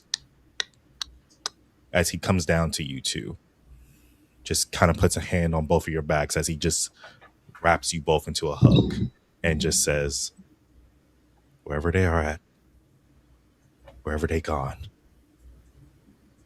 we'll reach them together. We'll get you Just visit. Hmm? Sorry, go ahead. wherever, whatever issues you've had with them, that doesn't matter right now. We're going to find them. You can get back to bickering all you want. But that's love. What you're feeling is heartbreak. What you're feeling is loss with something that you didn't know that you love. We're going to find them both. I We'll find promise Entry, you that. Harken. You don't. I think so. Harken, Perdita has hugged you before. Mm-hmm. She's always very willing to hug you.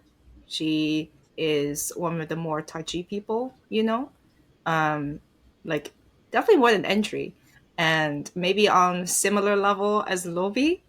But in this moment, she physically recoils away from you. In this timeline, a long time ago, Harken, you went to a carnival with your parents before everything else has happened. And you saw a sideshow. You saw a performance of a set of conjoined twins. They are excellent singers, excellent performers. And when they saw you with your parents, their performance glitched a little bit. And you saw their gaze on your face, and there is this expression of longing. You can tell me this is untrue and I can like edit a little bit, but in this moment you remember at the time you said in your childlike innocence, right? You're probably like a wee toddler kind of age. You told your, maybe even your brother at the time, how strange um, this girl looks like, and you saw her hear you. And in this timeline, Harken, you are Perdita's source of insecurity and the reason she wants to cut Fuguea out of her life. Nah, we can rock with that. We can rock with it. Because there was another idea I had, but I was like, oh no, let's get funky. I like that. Like, if I could clasp your hand right now and be like, oh yeah, yeah. Great. All right. Do we want to round out anything else before we move into the Fallout phase? All right. Now it's time for our Fallout phase as we bring an end to this episode. First, we must advance the Abyss track. We fill in one segment automatically, then one because several of us fell into eclipse, one because our student council came closer to their destiny of revealing a hidden truth about the world, and that makes 3. But the Abyss track is still in tier 1.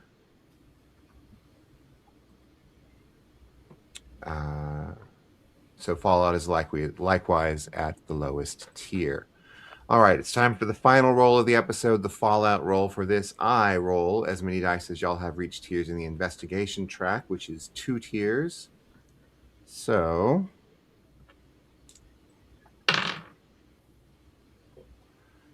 and that's a 2. An enemy acts against the group. We go then to a man standing in darkness somewhere in the depths of the great city. A single fluorescent bulb above him is the only light. They have closed your incursion point, says the voice that speaks in the man's mind. The man looks down at the plastic sword in his hand and nods. And he says, "It doesn't matter. There's another way. You will give Leontes the power he requests. I will give You know, it's very annoying to talk to someone who knows exactly what you're going to say before you say it. That is true. You know, I think you've become testier since you became a toy. That is also true. Yes, Leontes will be allowed to go beyond the firmament, and in return, he will use his newfound power in your service. He will have no choice. That is true. And that is the end of episode 2 of Firmament Academy. Next Tuesday, follow us to the end of the world. See you then.